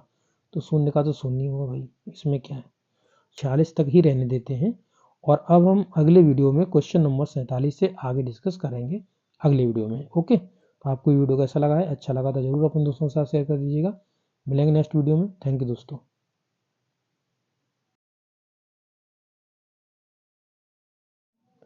नमस्कार प्यारे साथियों, आपका स्वागत है हमारे यूट्यूब चैनल में। और देखिए साथियों, हम आपको डीएलएड फोर्थ सेमेस्टर के लिए मैथ करा रहे हैं, जिसमें अभी आपके बहुविकल्पी प्रश्न चल रहे हैं। इसमें मैं ऑलरेडी आपको 46 क्वेश्चंस करा चुका हूं और आज हम आगे उससे बढ़ते हुए आपके क्वेश्चंस कराएंगे। 5 वीडियोस आपके ऑलरेडी अपलोड हो चुके हैं, तो आपने अगर एक भी वीडियो मिस कर दिया है तो आप जा करके उनको देख सकते हैं। जैसा कि आपको पता है साथियों, आपकी डीएलएड फोर्थ सेमेस्टर के पेपर बहुत ही जल्द होने वाले हैं और आपकी मैथ सब्जेक्ट को लेकर के आपको बहुत ज़्यादा डर रहता है, तो वो आपका डर यहाँ पे ख़त्म हो जाएगा और आप अच्छे तरीके से बहुत ही अच्छे नंबर अपने मैथ में ला पाएंगे। तो चलिए वीडियो को स्टार्ट करते हैं। तो देखिए साथियों, आप यहाँ पे देख सकते हो क्वेश्चन नंबर आपका 47। ये क्वेश्चन नंबर 47 है और इसमें कहा है कि 6 अंकों की छोटी से छोटी पूर्ण संख्या आपको क्या होगी ये बतानी है। ठीक है, तो 6 अंकों की सबसे छोटी संख्या आपको बतानी है। तो देखिए, पूर्ण संख्या पहले क्या होती है ये जान लीजिए। तो पूर्ण संख्याएं होती हैं, उनमें आपके क्या होता है, जीरो होता है और इसके बाद आपके नेचुरल नंबर होते हैं। ठीक है, इस तरीके से नेचुरल नंबर आपके चलते चले जाते हैं। ये आपके पूर्ण संख्याएं होती हैं। ओके, तो इसमें कहा है कि 6 अंकों की छोटी से छोटी बताइए। तो 6 अंकों की छोटी छोटी अगर हम बनाना चाहेंगे तो पहले हम 1 को रख लें। 1 अंक हो गया, 2, 3, 4, 5, 6। तो ये आपके 6 अंकों की छोटी छोटी संख्या होगी। परंतु यहाँ अगर आप ऑप्शंस में देखेंगे तो सभी ऑप्शंस में आपके जो ये ऑप्शन है वो नहीं आपको देखने के लिए मिलेगा। ये ऑप्शंस इसके गलत लिखे हुए हैं। ठीक है, तो ये सभी ऑप्शंस इसके गलत हैं और ये जो आंसर दे रहा है वो भी ये गलत दे रहा है। ठीक है, यहाँ पर आपका ये सबसे छोटी संख्या आपकी हो जाएगी। ठीक है, चलिए क्वेश्चन नंबर 48 देखते हैं। क्वेश्चन नंबर 48 में क्या कह रहा है कि 5 अंकों की बड़ी से बड़ी पूर्ण वर्ग संख्या बताइए। तो अब यहाँ पे आपसे देखिए, पहले क्वेश्चन से और इस क्वेश्चन में अंतर है। एक तो आपके बड़ी से बड़ी संख्या पूछी है और दूसरा पूर्ण वर्ग पूछी है, यानी कि किसी का ये वर्ग होगी, एक संख्या होगी, उसका वर्ग आपकी 5 अंकों की संख्या बनेगी। तो अभी हम यहाँ पे अगर ऑप्शंस में देखें तो ये देखो वर्ग नहीं बनेगा। ठीक है, यहाँ पर अगर आप देखते हो कि 99999 आपका ये वर्ग नहीं बनता है। अब यहाँ पे देखिए ये 2 जो 2 लिखा हुआ है, 2 कभी भी किसी भी संख्या का वर्ग नहीं हो सकता। कैसे नहीं हो सकता? क्योंकि देखो आपने पढ़ा होगा कि 1 का वर्ग कितना होता है 1, 2 का वर्ग कितना होता है 4, 3 का वर्ग कितना होता है 9। ठीक है, ऐसे 4 का वर्ग देखो, 4 का वर्ग 16 और आपका 5 का वर्ग कितना होता है 25। ठीक है, 6 का वर्ग कितना होता है 36। 7 का वर्ग देखो, 7 का वर्ग देखो आपका आपका हो जाएगा 49। ठीक है, 7 का 49 हो गया। 8 का वर्ग देखोगे तो 8 का वर्ग होता है आपका 64 और 9 का वर्ग आपका होता है कितना, ये आपका होता है 81 और 10 का वर्ग आपका कितना होता है तो 100 होता है। अब इनमें आप इकाई का अंक देखिए सभी के। देखिए यहाँ पर 0 है, यहाँ पर 1 है, यहाँ पर 4 है, यहाँ 9, यहाँ 6, 5, 6, 9, 1 और 4। यहाँ पे कौन कौन से नंबर आपको देखने के लिए नहीं मिले। जैसे कि अगर आप देखेंगे तो आपके जो नंबर्स होते हैं वो कितने होते हैं, 0, 1, 2, 3, 4, 5, 6, 7, 8 और 9। ये 10 नंबर आपके होते हैं। इनमें से कितने नंबर आपको देखने के लिए मिल चुके हैं? तो देख लीजिए, यहाँ पे आपको 1 मिल चुका है तो 1 को काट दो। ठीक है, आपको यहाँ पे 4 मिल चुका है, 4 को काट दो। 9 मिल चुका है, 9 को काट दो। ठीक है, अब यहाँ पर आपको 5 मिल चुका है, 5 को काट दो। 5 के बाद 6 मिल चुका है, 6 को काट दो। 6 के बाद आपको 9 मिल चुका है, हम काट चुके हैं। आपका 4 मिल चुका है, काट चुके हैं। और यहाँ पर 1 मिल चुका है, इसे हम काट चुके हैं। 0 मिल चुका है, 0 को भी काट देंगे। अब हमारे पास कितने नंबर बचे? तो हमारे पास बचते हैं 7823, 7823। तो जिस भी संख्या के लास्ट में ये अंक होंगे वो कभी भी पूर्ण वर्ग नहीं बनेगी। कभी भी क्या नहीं बनेगी साथियों, पूर्ण वर्ग नहीं बनेगी। तो यहाँ पर आप देख सकते हैं कि यहाँ पर ये आपका देखेंगे तो 9 जो आपका है, यानी 92 लिखा हुआ है, तो यहाँ पे 2 की वजह से ये कट जाएगा आपका ऑप्शन। यहाँ पे 8 की वजह से ये ऑप्शन कट जाएगा। ठीक है, अब यहाँ पे जो 99999 ये किसी का वर्ग नहीं बनती कभी, आपको ये चीज़ पता होगा। ठीक है, पर यहाँ पे 9 है तो आपको 9 तो आता है, तो आप इसे चेक भी कर लीजिए, ये बनेगा नहीं, ठीक है। अब यहाँ पर देखेंगे 6 वर्ग बन सकता है और यही एक संख्या रह गई है, तो यही आपकी सही हो जाएगी। अब हम कैसे चेक कर सकते हैं किसका वर्ग होगा और मतलब इसका वर्ग हम किसका वर्ग होगा, तो हम इसे चेक कर सकते हैं। जैसे 9 9 और आपका 8 5 6, ठीक है, वर्ग आप चेक कर सकते हैं। यहाँ पर आप 2 अंकों को अंडरलाइन कर लीजिए। यहाँ पर आप देखेंगे तो इसका हम क्या निकाल लेते हैं, इसका हम वर्गमूल निकाल लेते हैं। वर्गमूल निकाल लोगे तो उसी का ये वर्ग संख्या बनी होगी। तो देखिए यहाँ पर हम निकालेंगे तो 6 कौन कौन से में आता है, तो देखिए यानी कि अगर आप देखेंगे तो 36 6 आता है और 4 चौके 16, 4 चौके 16 में आता है। तो ये हो गया। इसके बाद ये देखते हैं किसका वर्ग है, तो ये आप देखिए किसका वर्ग है, तो 30 का 900 वर्ग होता है, ठीक है। वहीं पे 31 का वर्ग 961 होता है, तो 31 के वर्ग के पास में है 31 का वर्ग, ठीक है। 31 का वर्ग या तो 316 का होगा या 314 का होगा। अब हमें चेक करना है, तो हम यहाँ 315 के वर्ग को देख लेते हैं, ठीक है। 315 के वर्ग को देख लेते हैं आपस में गुणा करके। तो यहाँ पर 315, ठीक है। जब ये 5 5 आता है तो क्या बताया था, इन दोनों का आपस में गुणा कर देते हैं, 55 25 पूरा रख दोगे और यहाँ पे 31 31 का गुणा कर लो, ठीक है। 31 31 का गुणा करने के बाद आपको क्या करना है, 31 ही जोड़ सकते हो या फिर आप इसको 31 की जगह 32 कर लो, एक बढ़ा के, ठीक है। एक बढ़ा के 32 कर लो और 32 में आप 30 का गुणा कर दो, ठीक है। 32 में हम 30 का गुणा सॉरी 31 का गुणा कर देंगे, ठीक है। तो 31 दूनी 62 होता है, 31 तिया आपका हो गया 93 और 93 में आपका 6 जोड़ दो तो ये हो जाएगा 93 और 6 आपका ये हो जाएगा, ठीक है। कितना 96, तो ये हो जाएगा आपका 96 और 2 ये आपका हो जाएगा, ठीक है। तो ये हो गया किसका, ये आपका दोनों का मल्टीपल निकल के आया। तो यहाँ से देखिए ये जो नंबर है, इस नंबर से ये बड़ा नंबर है क्या, हाँ बड़ा है। बड़ा है तो बड़ा वाला आंसर आपका हो जाएगा, यानी 316 का ये वर्ग होगा। अभी मैं चेक करके दिखाऊंगा। 316 316 316 आप इसका दोनों का मल्टीपल कर लीजिए, ठीक है। 36 6 6 और 3 9 छठी 18 18 के 18, ठीक है। फिर आप यहाँ पे 1 का मल्टीपल कर दो तो 6 1 3, फिर आप दोनों का मल्टीपल कर दो, 3 का कर दो तो ये फिर करेंगे तो 3 6 18 और 3 1 3 और 4 और 3 3 9 9 का 9 लिख दो, ठीक है। अब यहाँ पे देख लो ये 6 हो गया, 9 6 आपका 15 हो गया, 15 का 5 हो गया, ठीक है। 15 का आपका 5 हो गया और 8 8 16 1 17 17 और 1 18 हो गया, 18 फिर, ठीक है। तो ये कितना बन गया 6 5 8, आगे देखते हैं और ये 1 4 8 8 और 1 9 और 9 1 9, ठीक है। तो 99 856 यही तो है, 99 856। तो ये 316 का आपका क्या हो जाएगा, वर्ग हो जाएगा, ठीक है। ये आपकी संख्या आपकी पूरी निकल आई और 316 का ये वर्ग है, पूर्ण वर्ग बन रहा है ना, तो यही संख्या पूर्ण वर्ग बनेगी, यही आंसर आपका हो जाएगा। मैंने आपको पूरे कॉन्सेप्ट इसके पीछे के आपको बता दिए। आप देखिएगा 49वां क्वेश्चन कह रहा है कि 1 से लेकर के 1000 तक की पूर्ण घन संख्याएं कितनी होंगी। तो 1 से लेकर के देखिए, 1 का जब आप क्यूब करते हो तो आपका 1 आता है, 2 का क्यूब करते हो तो आपका 8 होता है, 3 का क्यूब होता है आपका 27, ठीक है। 4 का क्यूब आपका कितना होता है, 4 का क्यूब 64 होता है, 5 का क्यूब कितना होता है, 5 का क्यूब होता है 125, ठीक है। 6 का क्यूब कितना होता है तो आपका 216। ऐसे ही 7 का क्यूब देखेंगे, 7 का क्यूब 343, ये आपको याद होने चाहिए। 8 का क्यूब बराबर आपका होता है क्यूब 512, 9 का क्यूब आपका होता है 729 और 10 का क्यूब होता है आपका 1000, ठीक है। तो 1 से लेकर के और 1000 तक, ठीक है, यही तो पूछा था इसने इसने ये पूछा 1 से लेकर 1000 तक की पूर्ण घन संख्याएं कितनी होंगी। तो आप संख्याएं गिन लो, इसमें गिन सकते हो ना। जैसे 1 हो गया, 2 3 4 5 6 7 8 9 10, 10 संख्याएं होंगी। तो यही आपका आंसर हो जाएगा, 10 संख्याएं आपकी हो जाएंगी, ठीक है। चलिए क्वेश्चन नंबर देखते हैं अब हम कौन सा, यहाँ पर देखते हैं 50 लिखा है सबसे छोटी पूर्ण घन प्राकृत संख्या कौन सी होगी। सबसे छोटी पूर्ण घन, देखिए 6 का भी घन होता नहीं किसी का, ठीक है। ये 9 भी नहीं होता घन, 3 भी घन नहीं होता, 1 होता है। 1 किसका घन होता है, 1 का, ठीक है, एक एक का घन होता है, तो यही आंसर आपका हो जाएगा। चलिए क्वेश्चन नंबर अब 51 देखते हैं।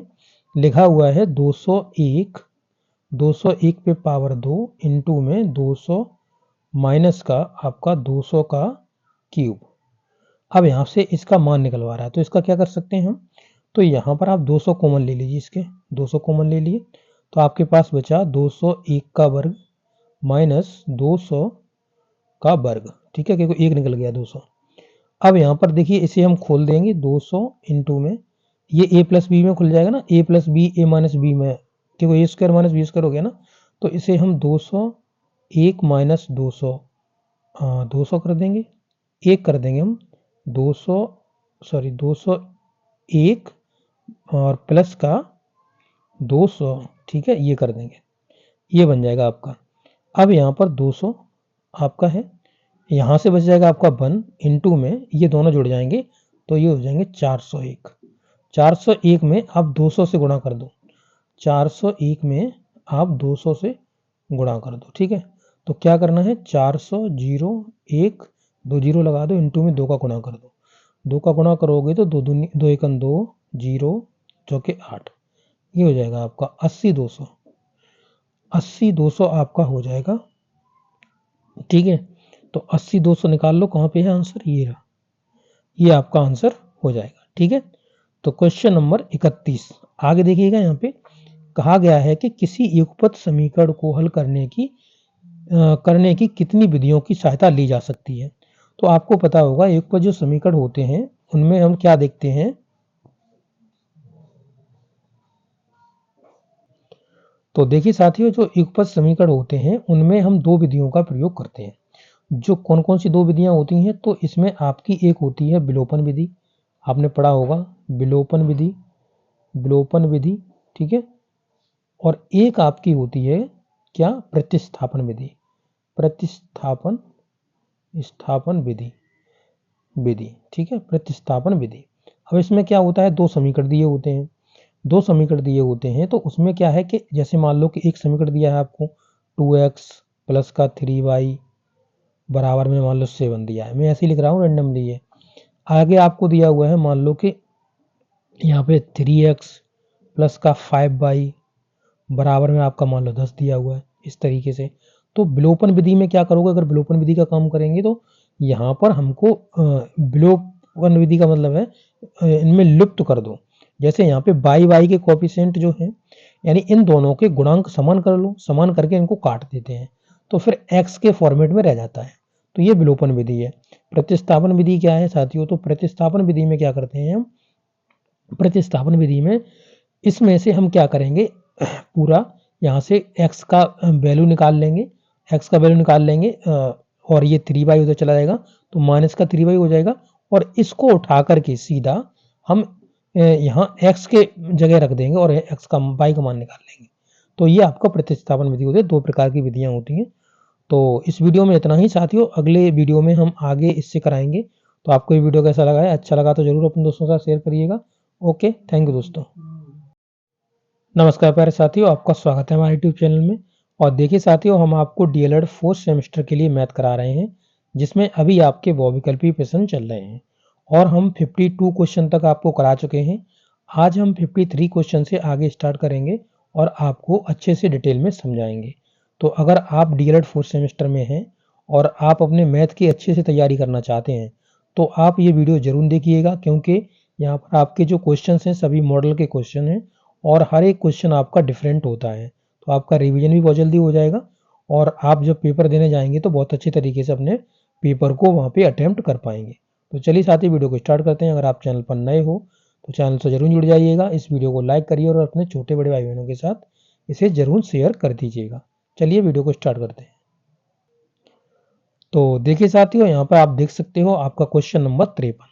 क्वेश्चन नंबर 53 में देखिए क्या कहा हुआ है, कह रहे हैं कि विद्यालय की बास्केटबॉल टीम द्वारा 10 मैचों में प्राप्त अंक निम्नवत हैं। ठीक है, अब कह रहा है कि मैच में अंकों की माध्यिका ज्ञात कीजिए। ठीक है, तो माध्यिका कैसे ज्ञात करते हैं, या तो उन्हें आरोही क्रम में लिख लो या उन्हें अवरोही क्रम में लिख लो, तो आपकी माध्यिका निकल जाती है। तो मैंने आरोही क्रम में लिख लेता हूँ, यानी बढ़ते हुए क्रम में, यानी असेंडिंग ऑर्डर में। ठीक है, तो चलिए पहले इसमें सबसे छोटा जो नंबर हमें दिख रहा है वो 8 है, फिर इसके बाद हमारा 8 गया, फिर हमारा 9 नंबर है तो 9 लगा दिया, ठीक है, फिर 9 को काट देंगे।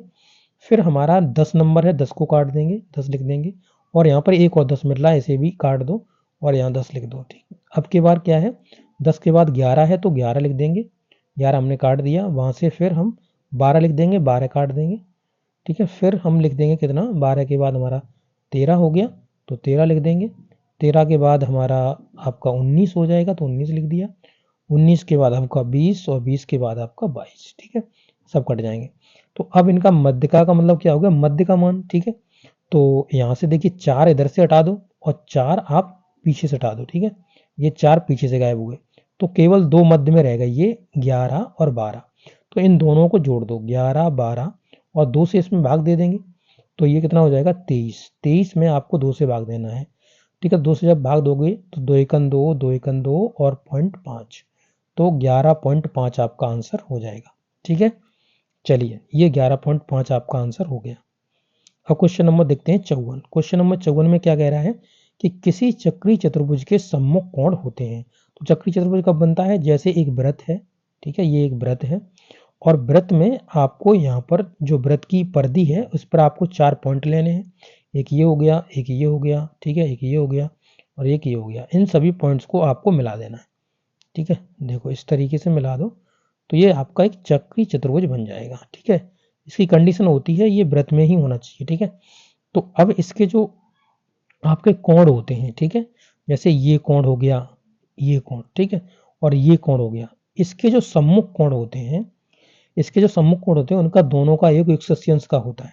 तो यानी अगर इन कोणों की बात की जाए, जैसे कोण 1 इसे दे दिया, कोण 2 दे दिया, तो इसमें हम कोण 1 प्लस में कोण 2 बराबर में 180 अंश लिखेंगे, ठीक है। 180 अंश को हम क्या बोल सकते हैं, संपूरक कोण बोलते हैं, ठीक है। ये हो जाएगा आपका, ठीक है। ऐसे ही आप यहाँ पे इन्हें दे सकते हैं, जैसे ये दे दिया हमने 3 कोण, ये हमने कोण 4 दे दिया, तो यहाँ पर कोण 3 प्लस में कोण 4 बराबर में भी 180 अंश लिख सकते हैं। समझ में आ गया। तो एक क्वेश्चन तो आपका ये संपूरक वाला हो गया और ये नीचे पूछ रहा है कि चक्री चतुर्भुज के सम्मुख कोणों का योग कितना होता है, तो 180 अंश होता है। तो ये आपका बी वाला ऑप्शन सही हो जाएगा, ये वाला, ठीक है। तो दोनों आपके हो गए क्वेश्चन। अब देखिए क्या कह रहा था, चक्री चतुर्भुज के कितने चक्री बिंदु वृत्त पर होते हैं। तो आपको देखिए अभी अब हमने वृत्त बनाया था, वृत्त बनाने के बाद हमने जो भी इसके पॉइंट्स लिए वो हमने यहाँ पर देखा, आपने हमने यहाँ पर जो पॉइंट्स लिए हैं वो आपके यहाँ पे इसके परिधि पर लिए, यानी देखेंगे यहाँ पर एक यहाँ पे ले लिया, एक यहाँ पे ले लिया, ठीक है, यहाँ पे ले लिया और यहाँ पे ले लिया, तो ये चारों पॉइंट इसकी परिधि पर होते हैं, ठीक है। तो आपका यहाँ पर हो जाएगा 4 पॉइंट, ठीक, ये आपका ऑप्शन हो जाएगा 4 पॉइंट वाला, ठीक है, ओके। ये 4 पॉइंट वाला आंसर आप लगा लीजिए, ये 4 वाला, ये आपका उत्तर हो जाएगा। तो चलिए साथियों अब हम क्वेश्चन नंबर देखते हैं 57। ये हम क्वेश्चन कर चुके हैं, अब क्वेश्चन नंबर 57 देखते हैं। क्वेश्चन नंबर 57 में कहा हुआ है कि केंद्रीय प्रवृत्त की मापें क्या होती हैं। तो आपको पता होगा कि इसमें आपके ये तीनों आ जाते हैं, मध्यमान भी आ जाता है, बहुलक भी आ जाता है, मध्यांक भी आ जाता है। तो मध्यमान को हम क्या कहेंगे, तो इसे हम मीडियन कहते हैं, मीडियन, ठीक है, ये मीडियन हो गया। इसके बाद आपका बहुलक जो होता है इसे हम मॉड बोलते हैं, बहुलक को मोड बोलते हैं। और यहाँ पे जो मध्यांक है इसे हम मीन बोलते हैं, ठीक है, इसे हम मीन बोलते हैं।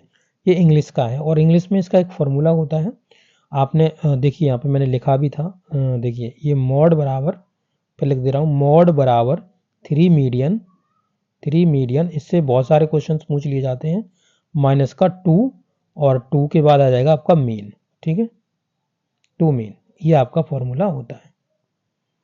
आप इसे नोट डाउन करके रखिएगा ताकि आगे भविष्य में आपके काम में आए। चलिए अब हम देखते हैं क्वेश्चन नंबर आपका 57, ठीक है। तो क्वेश्चन नंबर देखिए 57 में क्या कहा हुआ है, कह रहा है कि गुणात्मक वर्गीकरण में वर्गों का निर्माण किसके आधार पर होता है। तो ठीक है, तो गुणात्मक वर्गीकरण में वर्गों का जो निर्माण होता है वो गुणों के आधार पर उसके होता है, गुणों के आधार पर, ठीक है, ये आपका ऑप्शन सही हो जाएगा। चलिए अब देखते हैं यहाँ पर हम अगला क्वेश्चन। तो अगले क्वेश्चन में कह रहा है मध्यमान, ठीक है, जैसे अभी हमने यहाँ पे बढ़ाया मीडियन जो आपका होता है कि प्रत्यक्ष विधि का सूत्र आपका क्या होगा। तो ये आपने पहले भी पढ़ा होगा छोटे क्लासों में भी, इसका क्या होता है, जो मीडियन होता है वो बराबर में होता है कितना, सिग्मा एक्स बट्टा एन के। ये आपने छोटे क्लासों में भी सूत्र पढ़ा होगा, यही आपका सूत्र होता है। ठीक, चलिए अब देखते हैं हम यहाँ पर क्वेश्चन। यहाँ देखिए क्या कह रहा है, 60 क्वेश्चन। निम्न संख्याओं का मध्यमान ज्ञात कीजिए। तो मध्यमान कैसे होगा, सभी अंकों को जोड़िए, जितने अंक हैं उतने ही नंबर से आपको भाग लगाना है। जैसे कि अगर इसका हम निकालने जा रहे हैं तो हम इनको जोड़ना है 6 प्लस में 8 प्लस में 9 प्लस में 13 और प्लस में 14। ठीक है, इनको जोड़िए। अब कितने हैं ये, 1 2 3 4 5, 5 हैं तो 5 से नीचे भाग दे दीजिए, 5 से आप भाग दे देंगे। तो अब देखेंगे यहाँ पर तो ये कितना है, जैसे कि एवरेज हम निकालते हैं वही है जी। तो 8 और 6 14, 14 और 9 आपके 23 हो गया, 23 और आप यहाँ पे देखेंगे 3, ये 26 और ये 36, 36 और 14, 36 और 14 कितना हो जाएगा आपको, 50 हो जाएगा। तो 50 बट्टे में 5, 5 से भाग दे दोगे तो आपका आंसर निकल जाएगा 10। ठीक है, 10 आंसर हो जाएगा इसका। तो ये रहा आपका 10 आंसर। ठीक है, चलिए अब देखते हैं नेक्स्ट। अब नेक्स्ट में कह रहा है कि चलिए अब यहीं इतना ही रहने देते हैं, अगला इसके बाद करा देंगे, अगले वीडियो में आपको करा देंगे। तो क्वेश्चन नंबर 60 तक हम ऑलरेडी डिस्कस कर लिए। अब अगले वीडियो में क्वेश्चन नंबर 61 से आगे डिस्कस करेंगे। ओके, थैंक यू दोस्तों। आपको ये वीडियो कैसा लगा है, अच्छा लगा तो जरूर अपने दोस्तों के साथ शेयर करिएगा। Thank you. नमस्कार प्यारे साथियों, आपका स्वागत है हमारे यूट्यूब चैनल में। और देखिए साथियों, हम आपको डीएलएड 4th सेमेस्टर के लिए मैथ करा रहे हैं, जिसमें अभी आपके बहुविकल्पी प्रश्न चल रहे हैं। इसमें मैं ऑलरेडी आपको 7 वीडियोस प्रोवाइड करा चुका हूं और आज वीडियो नंबर 8 होने वाला है, जिसमें हम क्वेश्चन नंबर 61 से स्टार्ट करेंगे। ठीक है, इससे पहले हम 60 क्वेश्चन ऑलरेडी आपको समझा चुके हैं, उनके कॉन्सेप्ट समझा चुके हैं, किस तरीके से उनको आप क्वेश्चनों को कर सकते हैं, ये सब कुछ हम आपको बता चुके हैं। अगर आपने प्रीवियस के वीडियो नहीं देखे हैं तो आप ज़रूर देख लीजिएगा। और अगर आप चैनल पर नए हो तो चैनल को सब्सक्राइब कर लो और इस वीडियो को लाइक करके अपने छोटे बड़े भाई बहनों के साथ जरूर से शेयर कर दीजिएगा। चलिए वीडियो को स्टार्ट करते हैं। तो देखिए साथियों, यहाँ पर आप देख सकते हो क्वेश्चन नंबर 61। क्वेश्चन नंबर 61 में क्या कहा हुआ है, कह रहे हैं कि आवृत्ति वितरण में जिस संख्या की पुनरावृत्ति अधिक बार होती है वह क्या कहलाता है। तो हमने कहा था जब संख्याएं आपको दी होंगी और जिसमें सबसे ज्यादा बार कोई संख्या आपकी रिपीट हो रही है तो उसे हम मॉड कहते हैं, यानी बहुलक कहते हैं। क्या कहते हैं, बहुलक। तो ये बहुलक वाला आपका आंसर सही हो जाएगा। ठीक है, चलिए क्वेश्चन नंबर 62 देखिए, कह रहा है केंद्रीय प्रवृत्ति का मान वह मान है जो समस्त आंकड़ों को सिस्टम प्रतिनिधित्व करता है।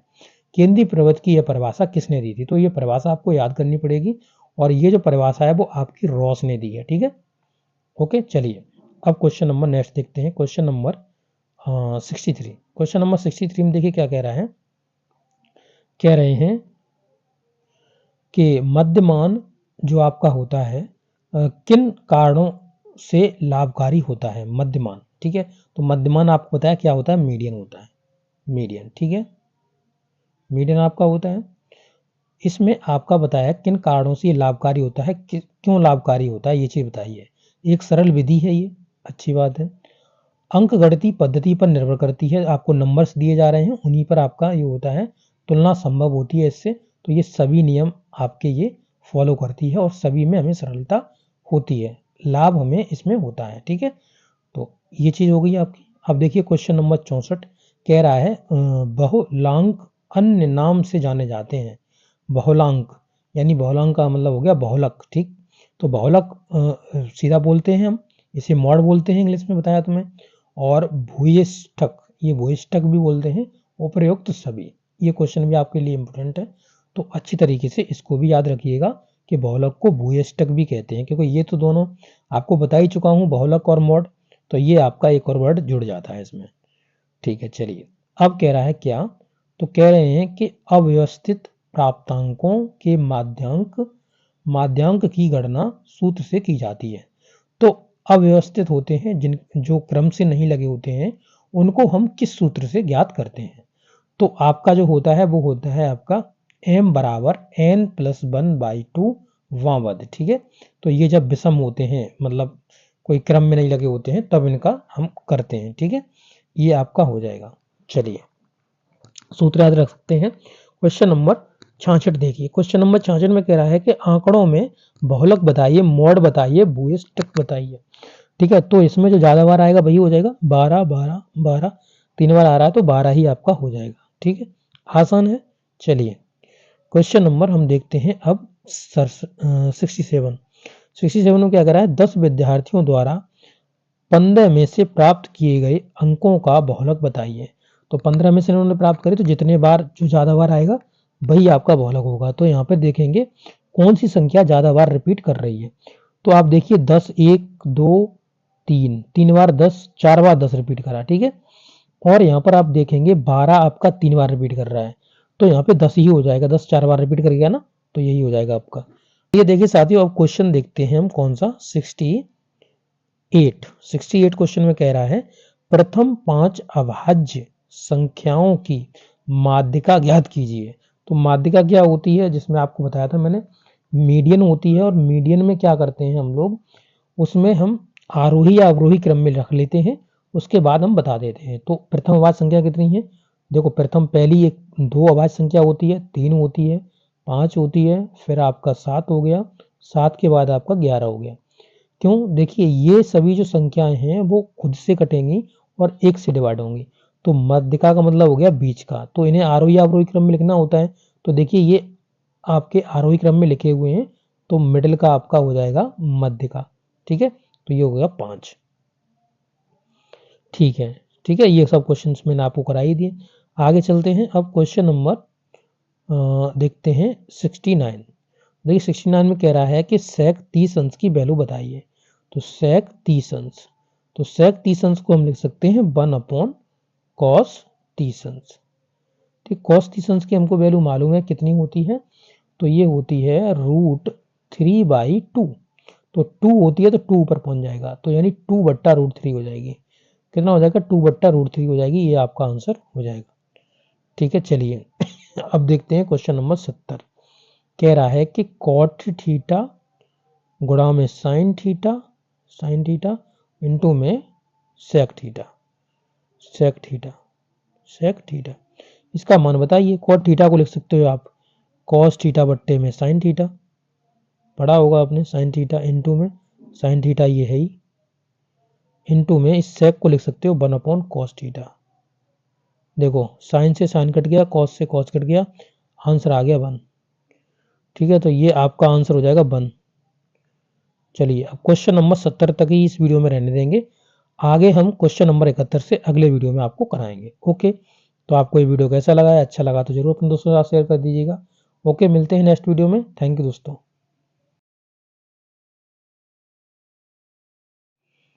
नमस्कार प्यारे साथियों, आपका स्वागत है हमारे यूट्यूब चैनल में। और देखिए साथियों, हम आपको डीएलएड 4th सेमेस्टर के लिए मैथ करा रहे हैं, जिसमें अभी आपके बहुविकल्पी प्रश्न चल रहे हैं। और देखिए साथियों, ये आज आपका वीडियो नंबर 9 रहने वाला है।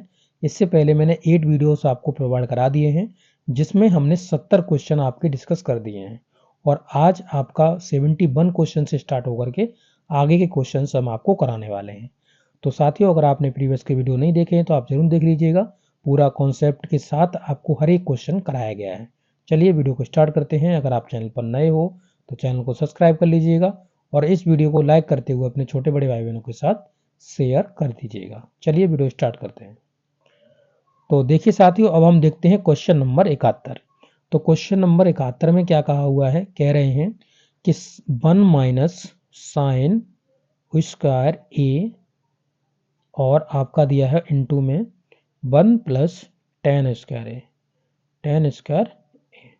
इसका वैल्यू बताया। तो 1 - sin स्क्वायर ए क्या होता है, cos स्क्वायर ए लिख सकते हैं इसको, cos स्क्वायर ए। और ये जो 1 + tan स्क्वायर ए है, इसको हम sec स्क्वायर ए लिख सकते हैं, sec स्क्वायर ए। ये आपने फॉर्मूले पढ़े होंगे। ठीक है, cos स्क्वायर ए इंटू में इसे 1/cos स्क्वायर ए लिख सकते हैं। cos स्क्वायर ए से cos स्क्वायर ए कट जाएगा और आपका आंसर रह जाएगा 1।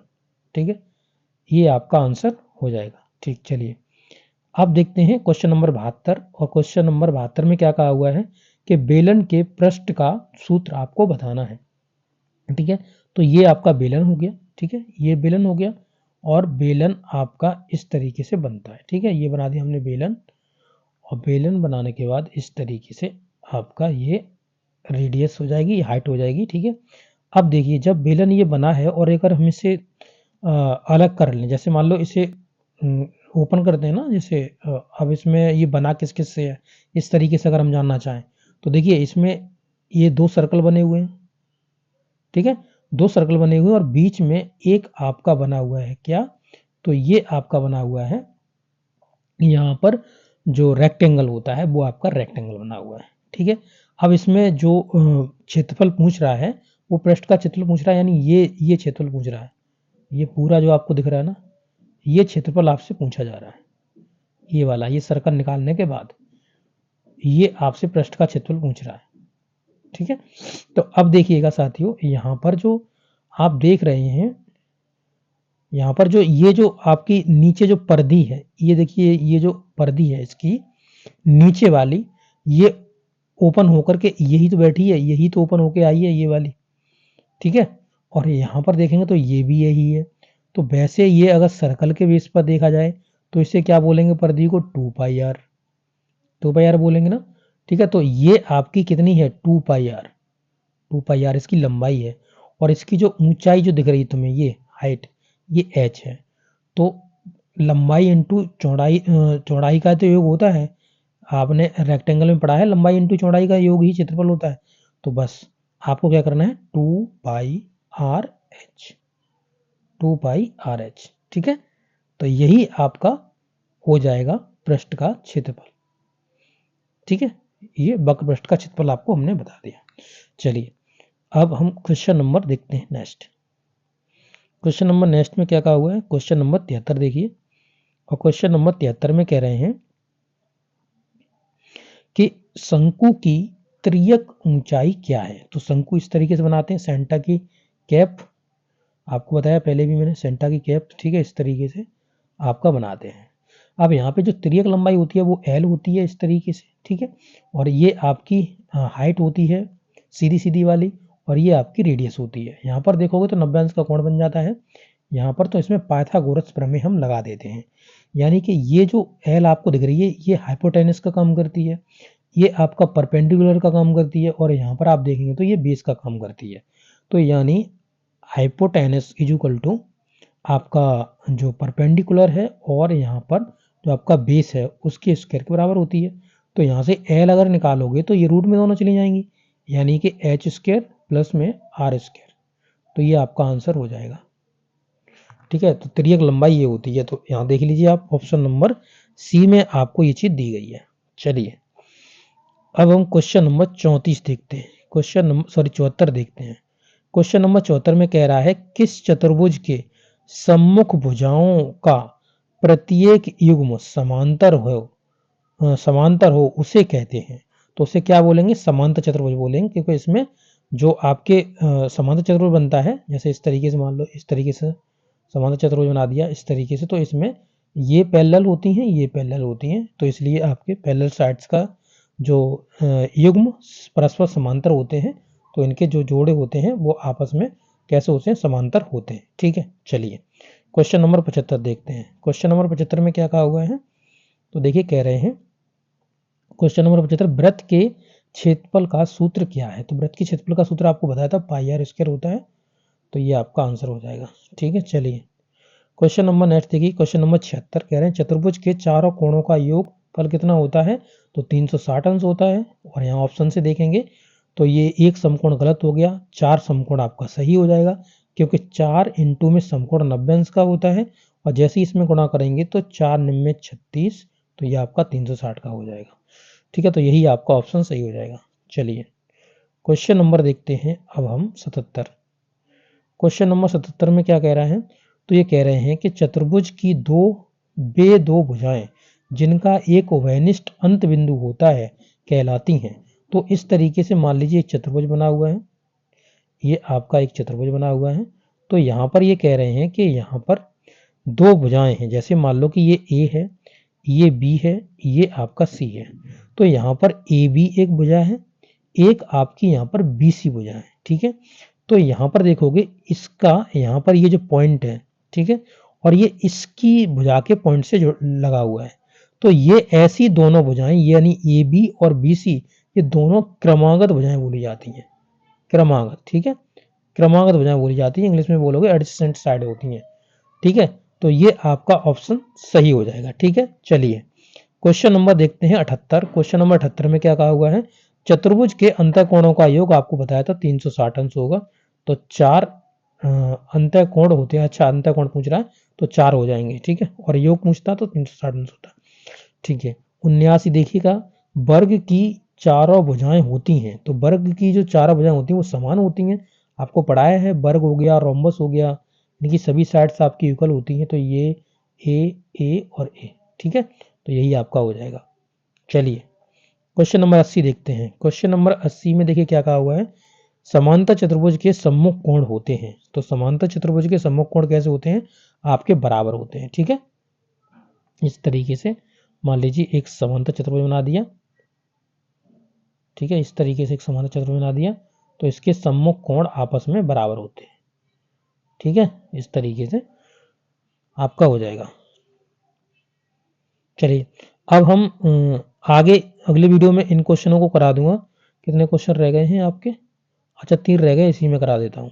देखिए क्या कह रहा है, चतुर्भुज के प्रकार हैं, चतुर्भुज कितने प्रकार के होते हैं, मतलब चतुर्भुज के प्रकार हैं, तो इसमें 3 ऑप्शन दिए हुए हैं। देखिए सबलम चतुर्भुज होता है, ट्रेपेजियम, और यहाँ पर आपका समांतर चतुर्भुज पैरेललोग्राम हो गया, सम चतुर्भुज रोम्बस हो गया।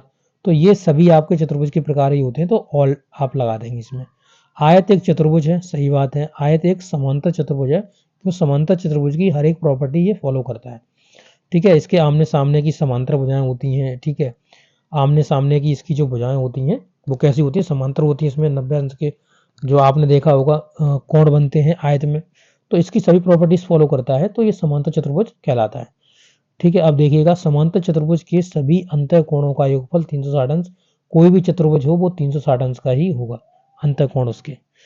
तो चलिए साथियों, आज आपके सभी बहुविकल्पी प्रश्न कंप्लीट हो चुके हैं, क्योंकि अब आपके यहाँ से अतलग उत्तरी क्वेश्चन स्टार्ट होंगे नेक्स्ट वीडियो में।